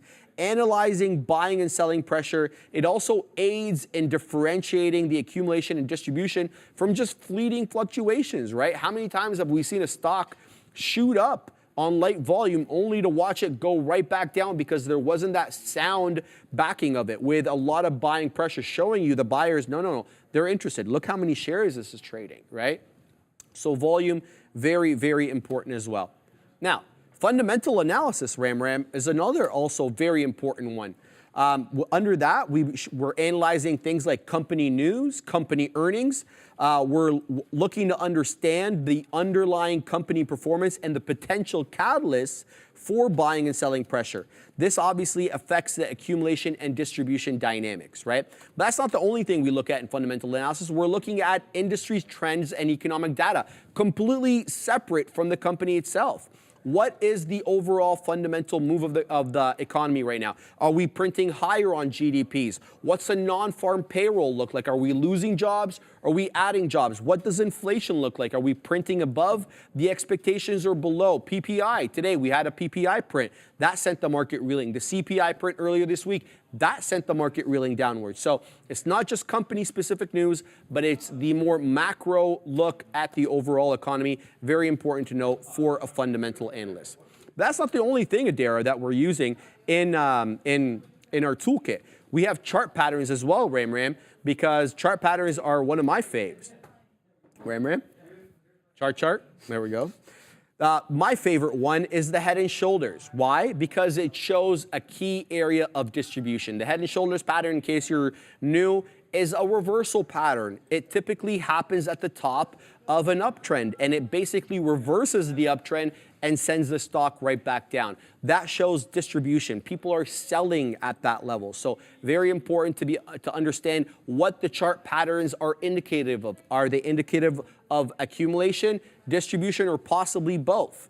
Well, here's one that does both, Adara, and that is the triangles. Whether an ascending or descending, it can mean accumulation or distribution.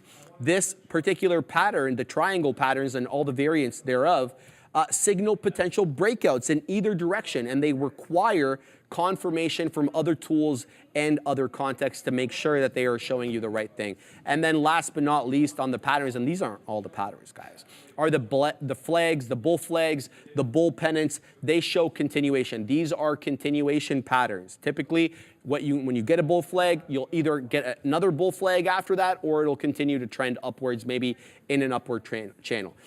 These type of patterns suggest temporary pauses within a trend, potentially indicating the continued accumulation and distribution after the breakout. So that is the look there. But here's a little bonus tip for you guys. Don't overwhelm yourself. Choose a few trusted tools and master them before adding to them and adding more complexity. So if you're going to use VWAP, for God's sake, use VWAP correctly. Understand how to use VWAP. If you're going to use the 200 or you're going to use the 50 EMA, use it and understand how to use it correctly within your system, not the way Adara uses it, and if not the way the Katina man. You have to be able to understand how to use it yourself and trade your own book. That's said so many times on this desk and the other desk as well. And remember, guys, very important, these tools are not crystal balls. They provide insights, not guarantees. Combine them with each other and consider market context. Again, I always say this, and Adara says it too, the balance of the evidence, super, super important. I like that you use the law, like the Yeah, scales. the scales, yeah. Yeah. All right, guys, and then we have to build your entry and exit rules, right? You have to have certain rules. Don't be like me and get into NNOX at the top instead of waiting for your dip trade. You gotta have rules, you gotta stick to them, and that was a perfect example today of what not to do. And I wanna use myself as the bad example, all right? Now, first, entry rules. Very defined, clear criteria, guys. Use specific technical indicators, price action signals, and accumulation distribution confirmation like RSI and MACD that we just talked about. Those are very important in helping plan your criteria. And don't chase, don't be like me with NNOX. Wait for your defined conditions to be met before entering. Avoid impulsive trading based on emotions or FOMO. Trust me, you will not like where that leads. And then combine the signals together, guys. So what's the RSI telling you? What's the MACD telling you? What's the on-balance volume telling you? Don't rely on one indicator alone. Look for confluence. Shout out to the OB, the one, the canope. And then some exit rules. We got to have exit rules. We're going to get in. We're also going to get out, right? So what are your profit targets? How are you setting your profit targets? Set realistic profit target levels based on your strategy and your own specific risk tolerance. For example, we talked about this yesterday, a fixed percentage profit or a trailing stop, right? Use those or use some derivative thereof. And your stop loss orders. I can't tell you how important stop losses are. There's no stop loss gang up on this desk, all right? Always have a stop loss to limit potential losses, especially when using accumulation and distribution signals. And by the way, when I say use a stop loss, it could be a mental stop loss, right? I wouldn't suggest that for small cap gappers because, well, they just tend to really fly through levels like they don't even matter. But you could use a mental stop as long as you know yourself and you know whether or not you're going to stick to that loss, that stop loss, or you're going to, let me give it another 20. Say it again, Katina man. Tesla's now $1.50 in the money on the Katina man. The Katina man's trade, he took that 198 dip trade on Tesla and he's absolutely printing on it. Keep your eye on the chat. The Katina man typically puts his positions in the chat. So if you're wondering what he's doing, he's usually dropping hotlines in the chat. But we did as it was happening. He did it as it was happening. He mentioned as it, because I mentioned it to you guys, right? Are you talking about me, right? Starting to take some profit. Yeah, he's taking profit, baby. It's $1.50 in the money now. All right.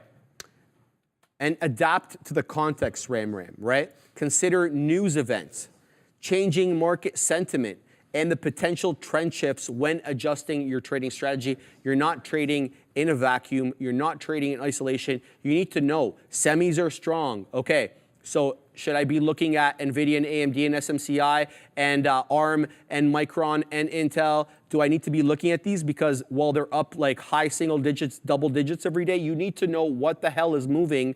What is hot right now? Is it 3D printing? Is it crypto stocks? What is it? Be aware of the market context. Be aware of the situation. And here's a little bonus tip for you guys. Backtest your strategy and your entry and exits on historical data and evaluate their effectiveness and make adjustments as you need. Shout out to Trade Ideas. Use that code right there, TraderTv20 for 20% off. Trader Ideas will allow you to backtest your strategy about 3 months or so.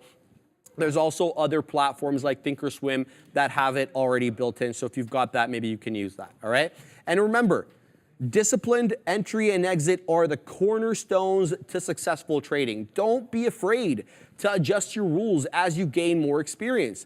By mastering these concepts, you gain the control you need to capitalize on the benefits that accumulation and distribution phases offer a trader, all right? But you also, like I just said, you need to consider market context. I just finished talking about my spiel with the chips, right? So what's the overall trend of the market? Accumulation is obviously a lot more likely in an uptrend Conversely, distribution a lot more likely in a downtrend. Adapt your strategy and risk management accordingly, depending on the phase that we're in. And the news and events, man. You need to be aware of what's going on in the world unless you're Michael Noss, right? Michael Noss, unless you're a charter market technician and you can trade in isolation, I personally like to add context. I need to understand why SMCI is up 50% today. You know what I mean? That just helps for me, but not everybody's like that. The charter market technicians actually kind of pride themselves on not looking at the news, on being solely technically based. Unless you're going to go down that road, you need to know the news and you need to know the events. All right? And back test and refine, guys, right? Test your strategy on historical data using a simulator or a demo account and analyze your results. Identify your weaknesses and make adjustments to improve your strategy's effectiveness. That is really all I have to say about that. Anything you want to add there, Dara? Yeah, I think too, with regards especially to, I have a couple things actually. If I may. Yeah, more than welcome to add as much as you want. Thank you so much. Yeah, the accumulation distribution, especially with these moving averages and VWAPs, can be really nice too, because you can see if we have, as you know, Sharif has been mentioning throughout, but especially this week, the more touches you have of a level, the more consistent it is. But again, some people might use that differently, right? Like I might try to range around that, whereas Sharif might try to get a breakout from that area. Yes. Right? So I think that's really key. No two traders are alike. No two snowflakes are alike. And I think that's one thing I want to mention as well. Also, mental stops. With regards to mental stops, because I do use those sometimes, and I want to talk about, I'm pretty proud of myself with this most recent Lily trade, because this was a clear mental stop. I got it in the short at 780, where did I get it? 780, 450, I think. And then I said to myself, if we break that 780, 550, I'm getting out. The second I did, I got out, and thank goodness I did, because we're up another $2 now, right?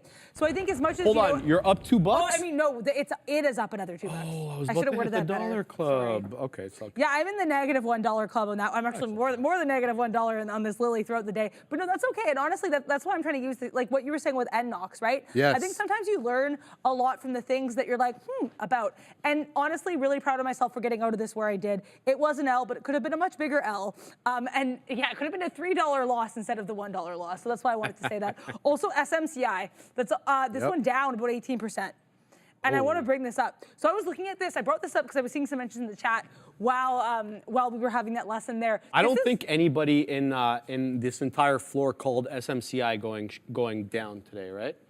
Not a single person. I like how he looked Sean at me like that. So upset. I set him up so well. Sean was like, sorry to interrupt you there. I just wanted to set him up. No, I enjoyed that, and because I knew the second you said that, I was like, oh, Sean's gonna be. Sean has a little like mischievous smile happening right now. Yeah. But yeah, no. So I pulled this up while we were looking at the lesson. We were at 8:32 when I pulled this up. We are now dancing with 8:10. I drew this so we can kind of see, as much as this one is wild, it really respected technical levels. We had this breakdown, then we kind of bear flagged a little bit, flat bottom break. Shout out to Sharif and the flat bottom break here on SMCI, 880, swoop to the downside, swoop, there it is. You don't even really have room for entry on this one. The second you see an area, SMCI takes you out even further. That Sharif, is this the has dropped like mother more than of 20 all bucks. flat bottom breaks, Adara. Wow. This is like your dream trade. Yeah, that's a beauty. I mean, you know how I fear SMCI, That's like true. I fear a ghost as a 10-year-old, but you know, like I'm not trading this time. No, I just love that analogy. But no, I just mean like the technical levels. I know this is the type of stuff that you really absolutely. like. This is an almost $200 move down also. Like, we were up on the day too on this one initially. So it just shows, you know, sometimes gaps must fill. Yes. And very, like, honestly though, in all seriousness, obviously it is unfortunate for anybody who was long this name. This is a huge move to the downside. But if you were short this name, congrats to you. SMCI, not a micro move to the downside here. Oh. And holy cow indeed. And shout out to Sean for that. Bears vs. Bulls saying that Sean actually tweeted about this as well before the morning show even started. So evidence there of that SMCI short called by Sean. Not really looking at much right now because that Lily, the Lily move I'm out of. IWM though, this to me, this is a range if I've ever seen one. 202.60, 203.20. We're getting to the top of that range. I may be pressing short sell, and I may be taking it down to the bottom of that range. We're gonna have to wait and see on that. Mahmood saying, how do you short SMCI? Honestly, I find it really hard to even find a point of entry on this. Punch and pray. Yeah, honestly. No, don't do that. No, we're joking. I just thought that was funny. But I'm saying and that's honestly though, in all seriousness, that's what you would have to do, which is why it's a bad idea. I want to clarify the fact that you would punch and pray is why this short is risky. Yeah. And so I know, I think what you said was like, I know it was a joke, but it also, like, you know, it makes it clear why this is a riskier trade. Yeah. Because there's honestly, this thing is just falling. There's no But clear you bottom. had a great level there. I mean, like, look, that's a definable level, Adara. You Yeah. could say, okay, that 890, that 880 is my line in the sand. If it breaks that, I have a script order or stop order to go short. I mean, like, you could define a level there, but certainly. And look at the lower high, lower high, flat bottom. That's why I drew it. Yeah, no, that's fantastic. Great charting there. Thank you. Yeah, so, you know, SMCI, obviously, a lot of potential profits on the move down, but you have to understand what you're getting into here, whether you're getting it into through options or otherwise. It is a very dangerous stock to trade. Not only is it spready, but it's awfully volatile, and it's moved up so aggressively. So if it's moved up that aggressively, you have to expect that the retracement, even though it may not give up the entire move, but the retracement itself will be aggressive by definition, okay? So let's continue to watch that. Now, VKTX is holding this $35 level, and it's umpteen amount of touches here at 35. And this is not the first time we've been dancing with 35 as either a level of support or resistance. Look at this move down off 36. We hold up at 35. We pump up to 36 again. We dip into about 34, and then we move up, you guessed it, into 35 again. So we're putting in lower highs right now, but we also have higher lows. And the other day, I was talking about compression patterns resolving in the direction of the trend, and whatever stock that was made me look like a dang fool, because then it resolved to the downside, not the upside. So I'm a little hesitant to punch in on VKTX here. We had a nice banger on it earlier. Don't want to give the money back on this bad boy, but that $35 level looking awfully interesting for me here, Adara, at 35 bucks here, Ram. It's a great level. What do you think about this $35 level, Ram? Good? Yeah? What do you think about this level over here? I'm just teasing you. She's just stunning. She's stunning. What a great look. Shout out to Ram. She's going to be training. You know what I asked her the other day? I'm like, Ram, you're here all the time, right? You're hearing the Katina men talk about this, Brendan talk about that, Neil talk about a lot of financial advice and know-how takes place in discussions every day. I'm like, are you using this information? And she's like, not really. I'm like, okay, well, are you going to use it? What did you say to me? If she ever makes her first trade, she's going to let everybody know.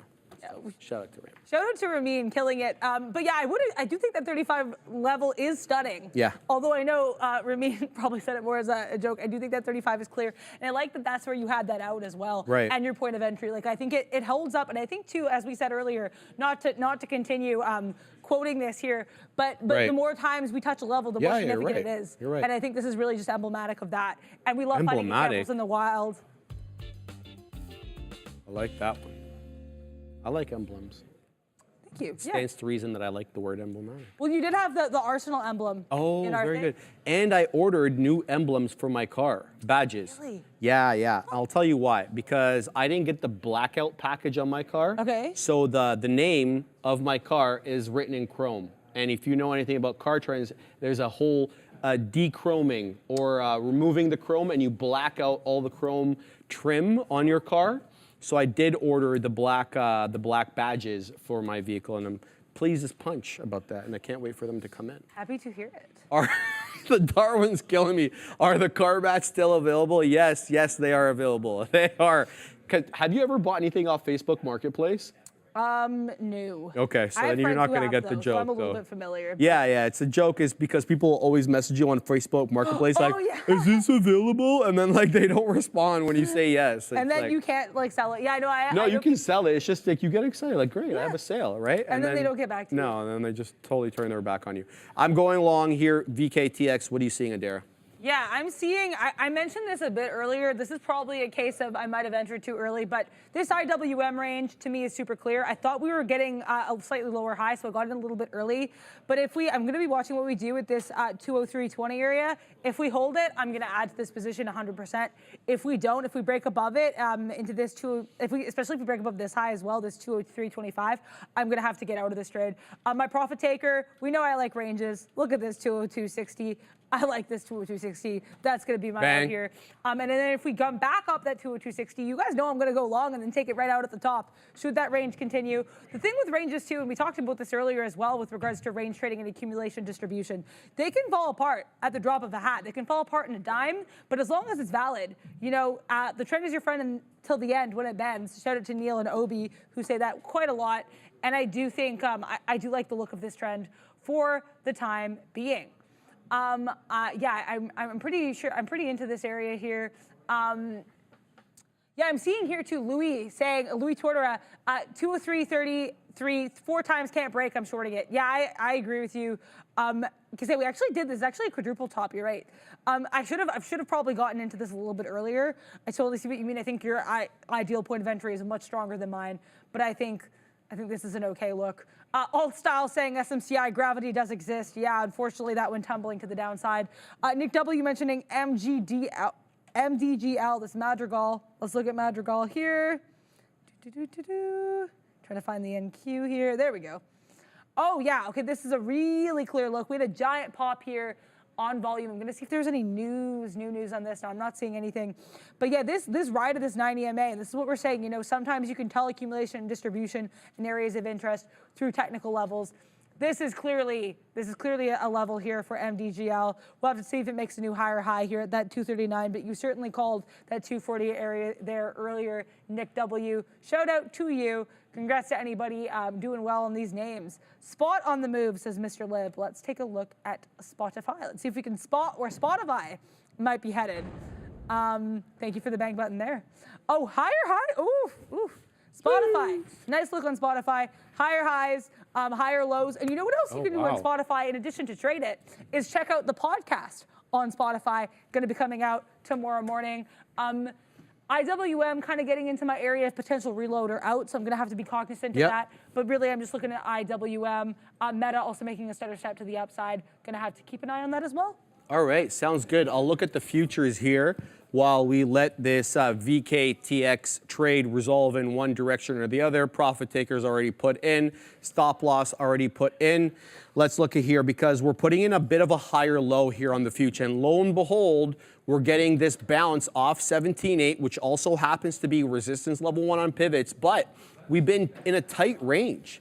I mean, we've been like 17.886, which is a random area to have a resistance level.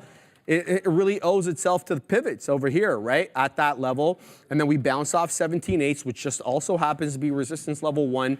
We were holding VWAP earlier. Now it looks like we may range below VWAP and below resistance level 1, R1. Sorry, S1, support level 1, excuse me.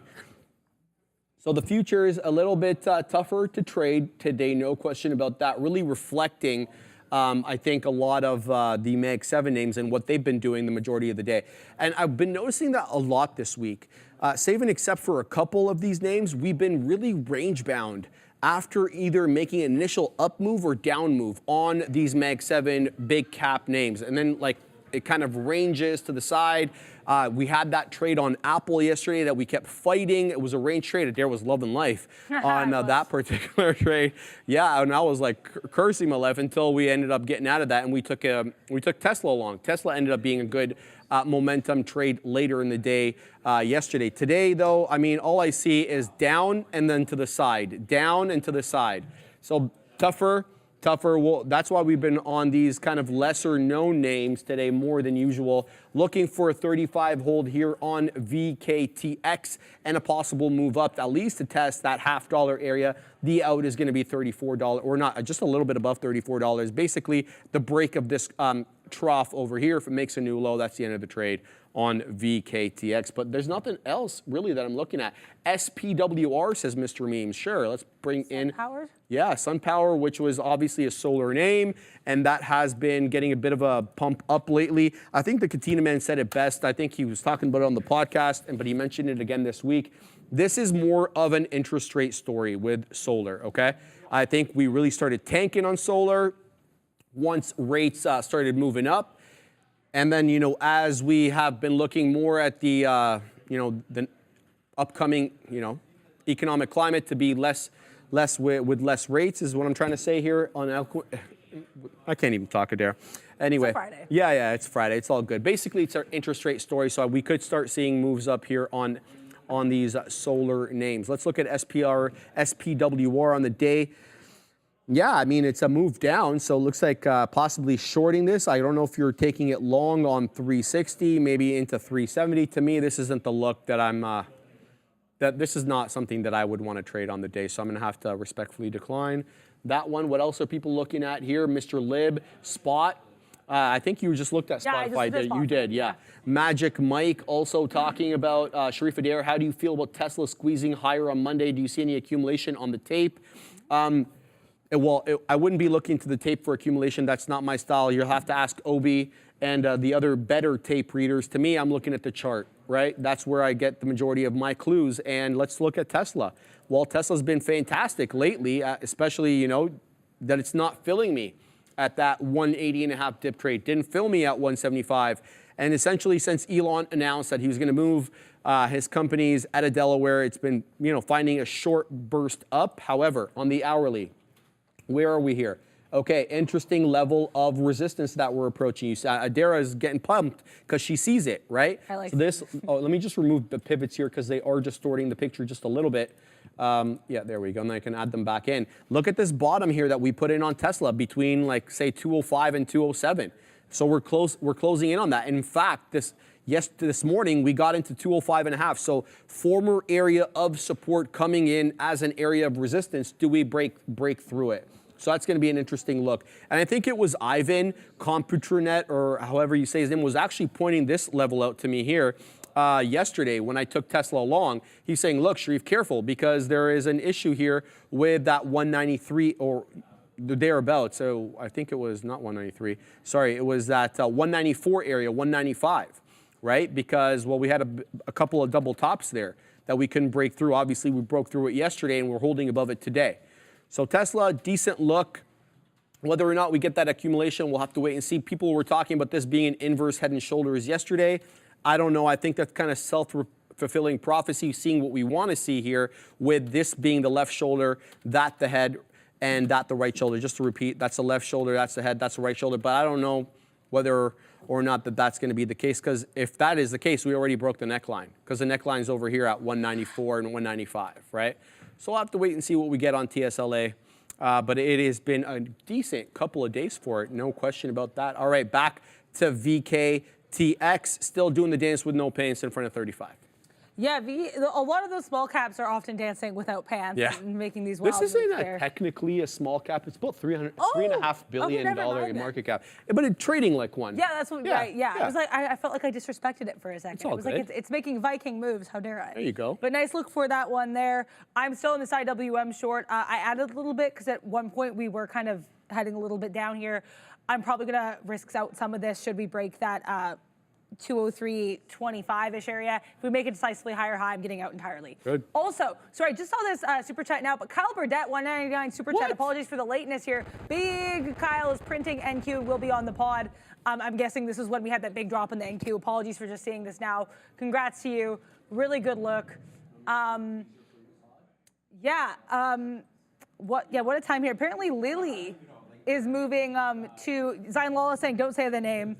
But looks like Mademoiselle is moving back to the upside. I tried this name a couple times. Really wasn't going my way. I guess I wasn't really thinking in sync with Lily, so I had to say bye, bye, bye. Shout out to InSync. But yeah, this is a really nice look. Continued movement to the upside. And again, these first two earlier trades were rough. To be clear, none of these were profitable, but I want to talk about this last trade. Because to me, this was just an example of trying to work on being more disciplined. We were just talking about mental stops. I had a mental stop. We only lost $1 in this. Look how much higher we're climbing. So pretty proud of that exit, even though the trade didn't end up being fruitful. IWM still kicking, so I'm going to let that do its thing, 21. Microsoft getting a bit interesting for me, though, as well. This one, I was really happy with the short today, just kind of going from that VWAP move down, looking for not a flat bottom break, but a flat area-ish break. Flat VWAP break, I don't know, it doesn't have a name. Coming back down, trying to usurp this area. So I might go long here and just take it to the top of that range, then save a piece for the dream for that 406.40. And I think instead of just talking about it, I'm going to do it. So There we go. We'll see if we get filled here. If we break below that earlier area of the range, that 405.50, we're giving this about 20 pennies. I'm going to have to say outie. I think this might pick up before I can get filled, though, much like you were describing with your Tesla situation in the long term. I don't know if I'm going to be invited in this trade, but we'll see. So you guys know that the podcast gets released on the Saturday. The Katina Man and the Brendo, they film it today, right? And they're recorded today. The Katina Man is going to be talking about NVIDIA earnings. He's going to be talking about CPI. So if you want to know what's going on, what to expect next week with NVIDIA, with Rivian earnings, make sure to download that podcast and make sure you're liking and subscribing on your favorite podcast app. They're going to be discussing that, and they're going to be discussing the intricacies of their earnings, and that's going to be a monster next week. Who's not going to be paying attention to that earnings with NVIDIA? 2 times in a row now, they have guided higher and absolutely had the stock skyrocket. But I'm sure they'll be covering this as well. We've had sell-offs after earnings, so it's been a sell the news event, and then we get it back up, much like the Bitcoin spot ETF, where once we got the approval, Bitcoin tanked and Bitcoin-related equities tanked, and then look where they are now, making new highs. So NVIDIA has done that the past couple of times. Doesn't mean it's going to do that again this time, but something to be aware of. The Katina Man, the Brendo will be covering that. Make sure to check out the pod. Yeah. All right, guys. Yeah, there it is again. Shout out to Ram, killing it on the 1s and 2s. Ram's tired today. She's like, I'm a little dizzy, this, that. I'm like, should I get you a quadruple spro? And she's like, I don't think that's really going to do it, right? I'm like, that's okay, Ram. What happened, Ram? Oh, well, whatever. You're tired. No big deal. All tired. I'm tired, too. All right. What are you looking at over there, Adara? NVIDIA. I'm looking at NVIDIA. Because look, with this area, previous support, becoming resistance. Okay, I'm trying to get in this. I got in probably a little bit too late, but I think this is not a bad area of entrance at all. I'm going to try to get involved. I'm going to give this about $1.99 short, and then that 738 we're going to get out. So we're going to give this about $1 should we get filled here. I watched this rejection. We rejected with the swiftness, with the viciousness, and I want to be involved in that move to the downside. Mwahahahaha. Don't know what that evil laugh was for, but hey, trading's gets everyone so excited, and that's what I love about this community and being able to trade. Kill it. IWM still hopefully continuing to fall to the downside. Not hopium, mind you, just chart patterns. Look how many times we failed this level. I added a couple. I planned DCAs, like I said. Just kind of getting into that 203.20 failure. Looks like we're starting to head to the downside, and I am getting excited. How are you? Just laughing at some of the comments in the chat. That's all good. All right, let's see what else is moving here. Holo is kind of doing this VWAP hold high of daybreak that I kind of like with some of these small cap gappers. Let's look at this one over here because it did make that big move up. Multiple halter, obviously, to the upside, but now it's doing that VWAP straddle that I like. Now, it typically is not a $70, $60, $1 stock that we're doing this with. It's a $2 and $3, $4, whatever stock. So this is kind of the idea with the VWAP hold high of daybreak strategy with these small cappers is to wait for them to make a big move up in the liquid time of day, and then for them to become quite consolidative during the less liquid time of day, like the midday, but for them to hold VWAP. So they become consolidative, they trade at or just below or just above VWAP, and the point is here to try to build up a position near VWAP for that eventual move up after the slow time of day ends and we go more into the more liquid time of day, like the power hour. And so this one's kind of doing that, but doesn't mean it will manifest. And the volume is a little bit suspect on this one as well on Holo. I mean, it's only done 10 million shares on the day. That's not what you really want to see with a small cap gapper. They should be doing multiple. And it's also quite spready. So building up a position here on Holo probably a little bit harder than on a $3 or $4 name where the spread is 5 cents max on that name. So keeping an eye on Holo, possibly to jump in here. Somebody was asking me earlier about Oxy. You had a nice dip trade here off that VWAP dip around 640, 635 or so, and then we're about 650 as well. So Oxy also holding up right now. BMR is coming back. Okay, so BMR kind of dipped a little bit below VWAP, dipped into that 12 3/4, and then it just popped up right now into 14, doing that dance right now with 13.5, 13.25. So BMR also possibly coming here. We had a good trade on BMR earlier on the day. It's been only small cappers for me today, baby. Well, if you want to include VKTX in small cap world, even though it's 3.5 billion. Doing nothing right now is VKTX around 35. Yeah, it's always like, that's a good time when you get into a trade and then the trade's like, I'm gonna take my time. You have to pack your patience. Get your Samsonite out. Who said I was gonna move the second you got in? So it's unfortunate that VKTX is being a little bit spicy today, but that looks like a nice little VWAP. Hopefully. Or that area that it's holding really well. Also, I have a question. Yeah. Because with regards to Holo, can a small cap become not a small cap anymore? Yeah. Because you were saying that Holo is at like that $70 price area, and you were like, oh, it's kind of funny talking about this as a small cap. I was just wondering if that's the case. Yeah. Sometimes they can leave that world. Absolutely. If you grow your market cap enough, it doesn't really matter about your share price. It matters more about your market cap. That makes sense. Yeah. So the market cap right now, funny you bring that up, Adara, because it's over $400 million. But that was not the case with Holo a few days ago. I don't know what the market cap was a few days ago, but it was trading at $1 and change. Okay, so just reverse that back for all my mathematicians out there. Whatever the market cap would be based upon the outstanding shares, which is, I'll give you that data point. The amount of shares, 950,000. So about 6 million issued. But for public trading, there's only about 950,000 shares on HOLO, which is why it's such a parabolic mover. Let's pull it up here on the trading screen. It's a tiny float. Yeah, tiny float here on HOLO. We can load this up, Raymer. There we go. So where are we at here? 68 bucks. So let's do the math backwards there. So 68 multiplied by, there's about 6 million. How much did I say it was? I said 5.97, so 68 multiplied by 5, let's just say 5.9 million.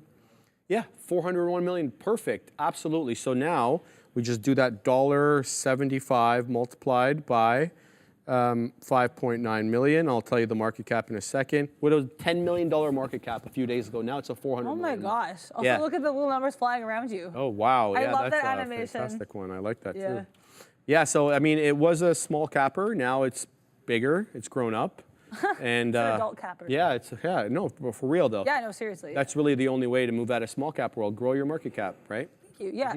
That makes sense. It reminds me of that conversation I was having, I think, with you and Neil a while ago. This is when NVIDIA was breaking out of, I don't even know if it was at 700 yet. It was a while ago. And you guys were telling me, which I think was really important, is that it's less about the price of the stock and more about its actual market cap. Right. So I just think that's a good example of that lesson and something I really appreciate and something I'm trying to work on as well when I look at the small caps and reporting on the small caps, making sure, like, because the float on these matters sometimes more than the catalyst itself. So true. Because it'll be more reactive if it has a little baby float and a large short 100%. percentage. That's when they like spike up like little rabid dogs trying to get, move up and get a piece of the action there. So I think that's an interesting look there.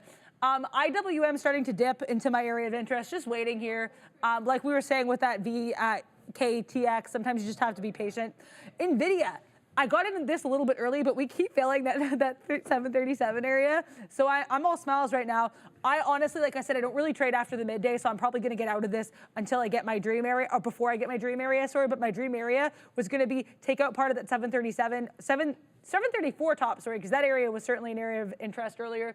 Then save a piece for the dream, get the rest out by that 732. I honestly think it's going to be at this point we punch out when the midday is over, unless we get to 738, because that's my area of exit for a stop, and I'm going to leave. So we're going to have to wait and see what happens here. Joe Werner saying, oh yeah, sorry, sound trying. I can just pull it up here.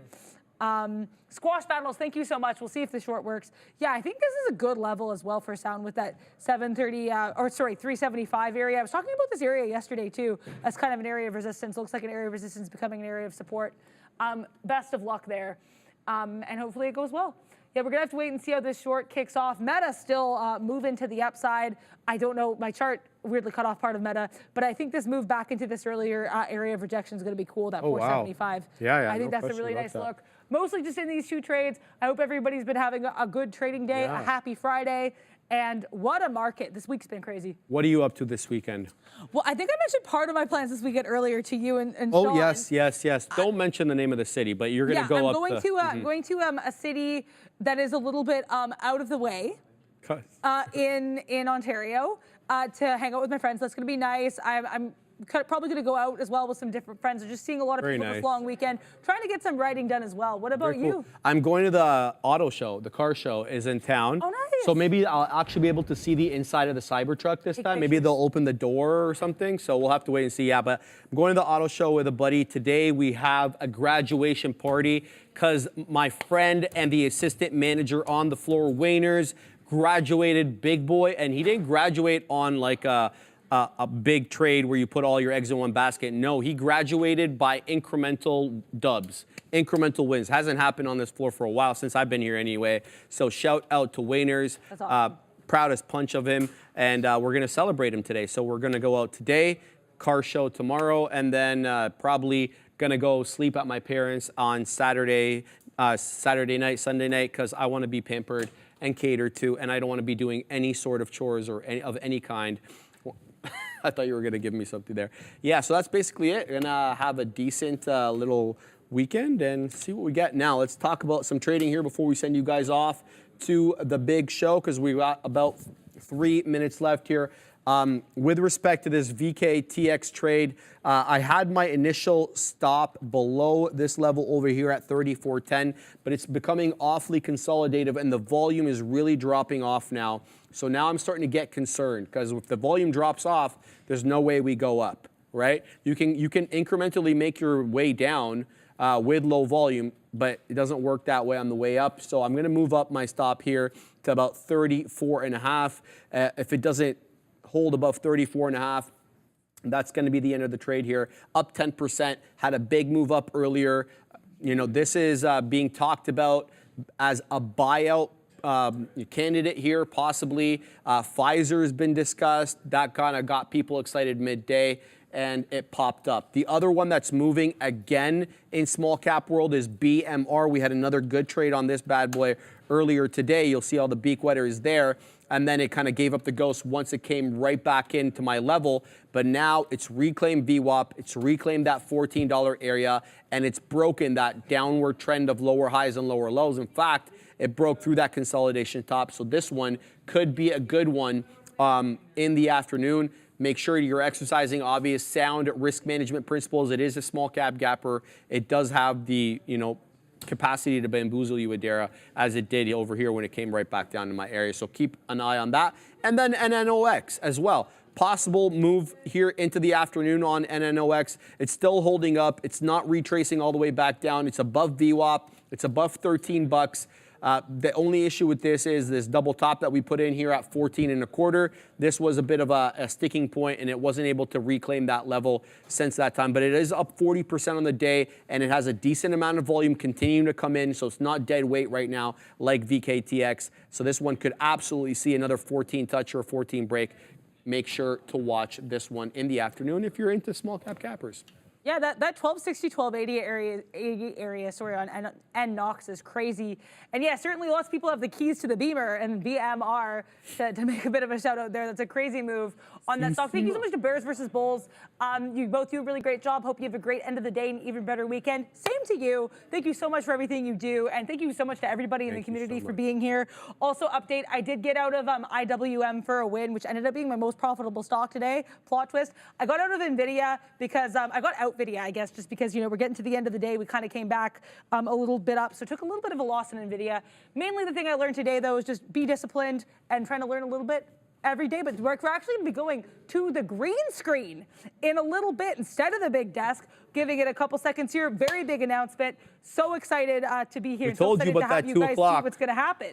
2 o'clock, certainly a big number here, but it's actually hit it now. We're going to see you next week. Same bad time, same bad channel. Brendo's at the big screen. Hi guys, it's Friday afternoon. We promised a big announcement. Here it is. You have asked, we have listened. This has been a monumental undertaking in this building. So first off, I want to say thanks to Mark works behind the scenes for the show and has been for years and years and years. Has done a great job and has done a ton of work behind the scene also to Fabian and Ramin. I am thrilled to reveal the Trader TV dashboard, which is going to be available as of Tuesday on our second channel. If you didn't know, yes, we have a second channel.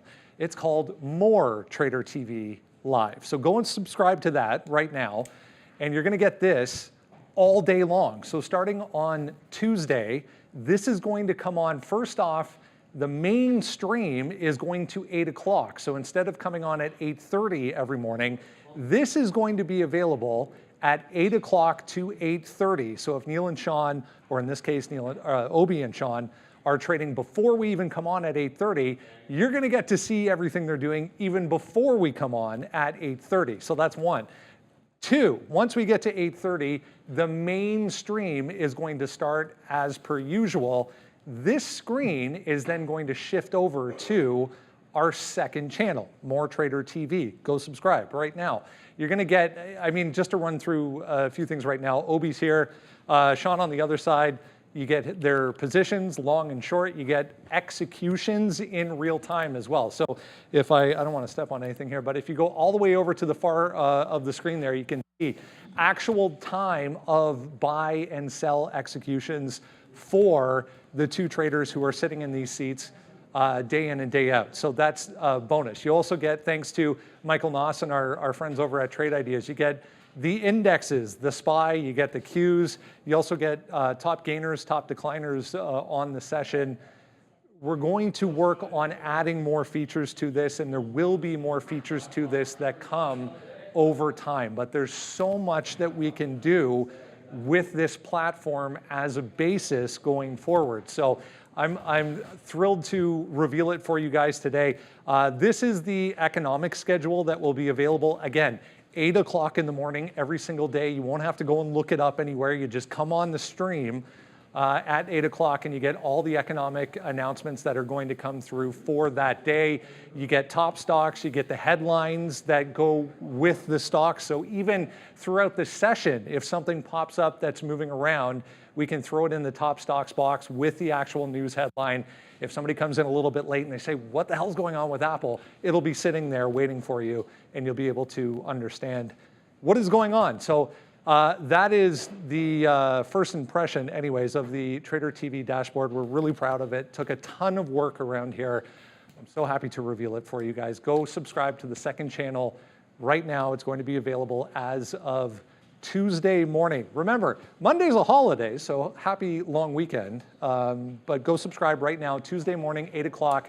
This will be on the main channel, remember, and then at 8:30 when the normal show starts at the normal time, this screen goes over to the second channel, and it's gonna be there all day long. So you can just have both open all day long and be able to understand what's happening as far as the trades and executions are concerned. That is the Trader TV dashboard, guys. Wow, thank you, Brandon.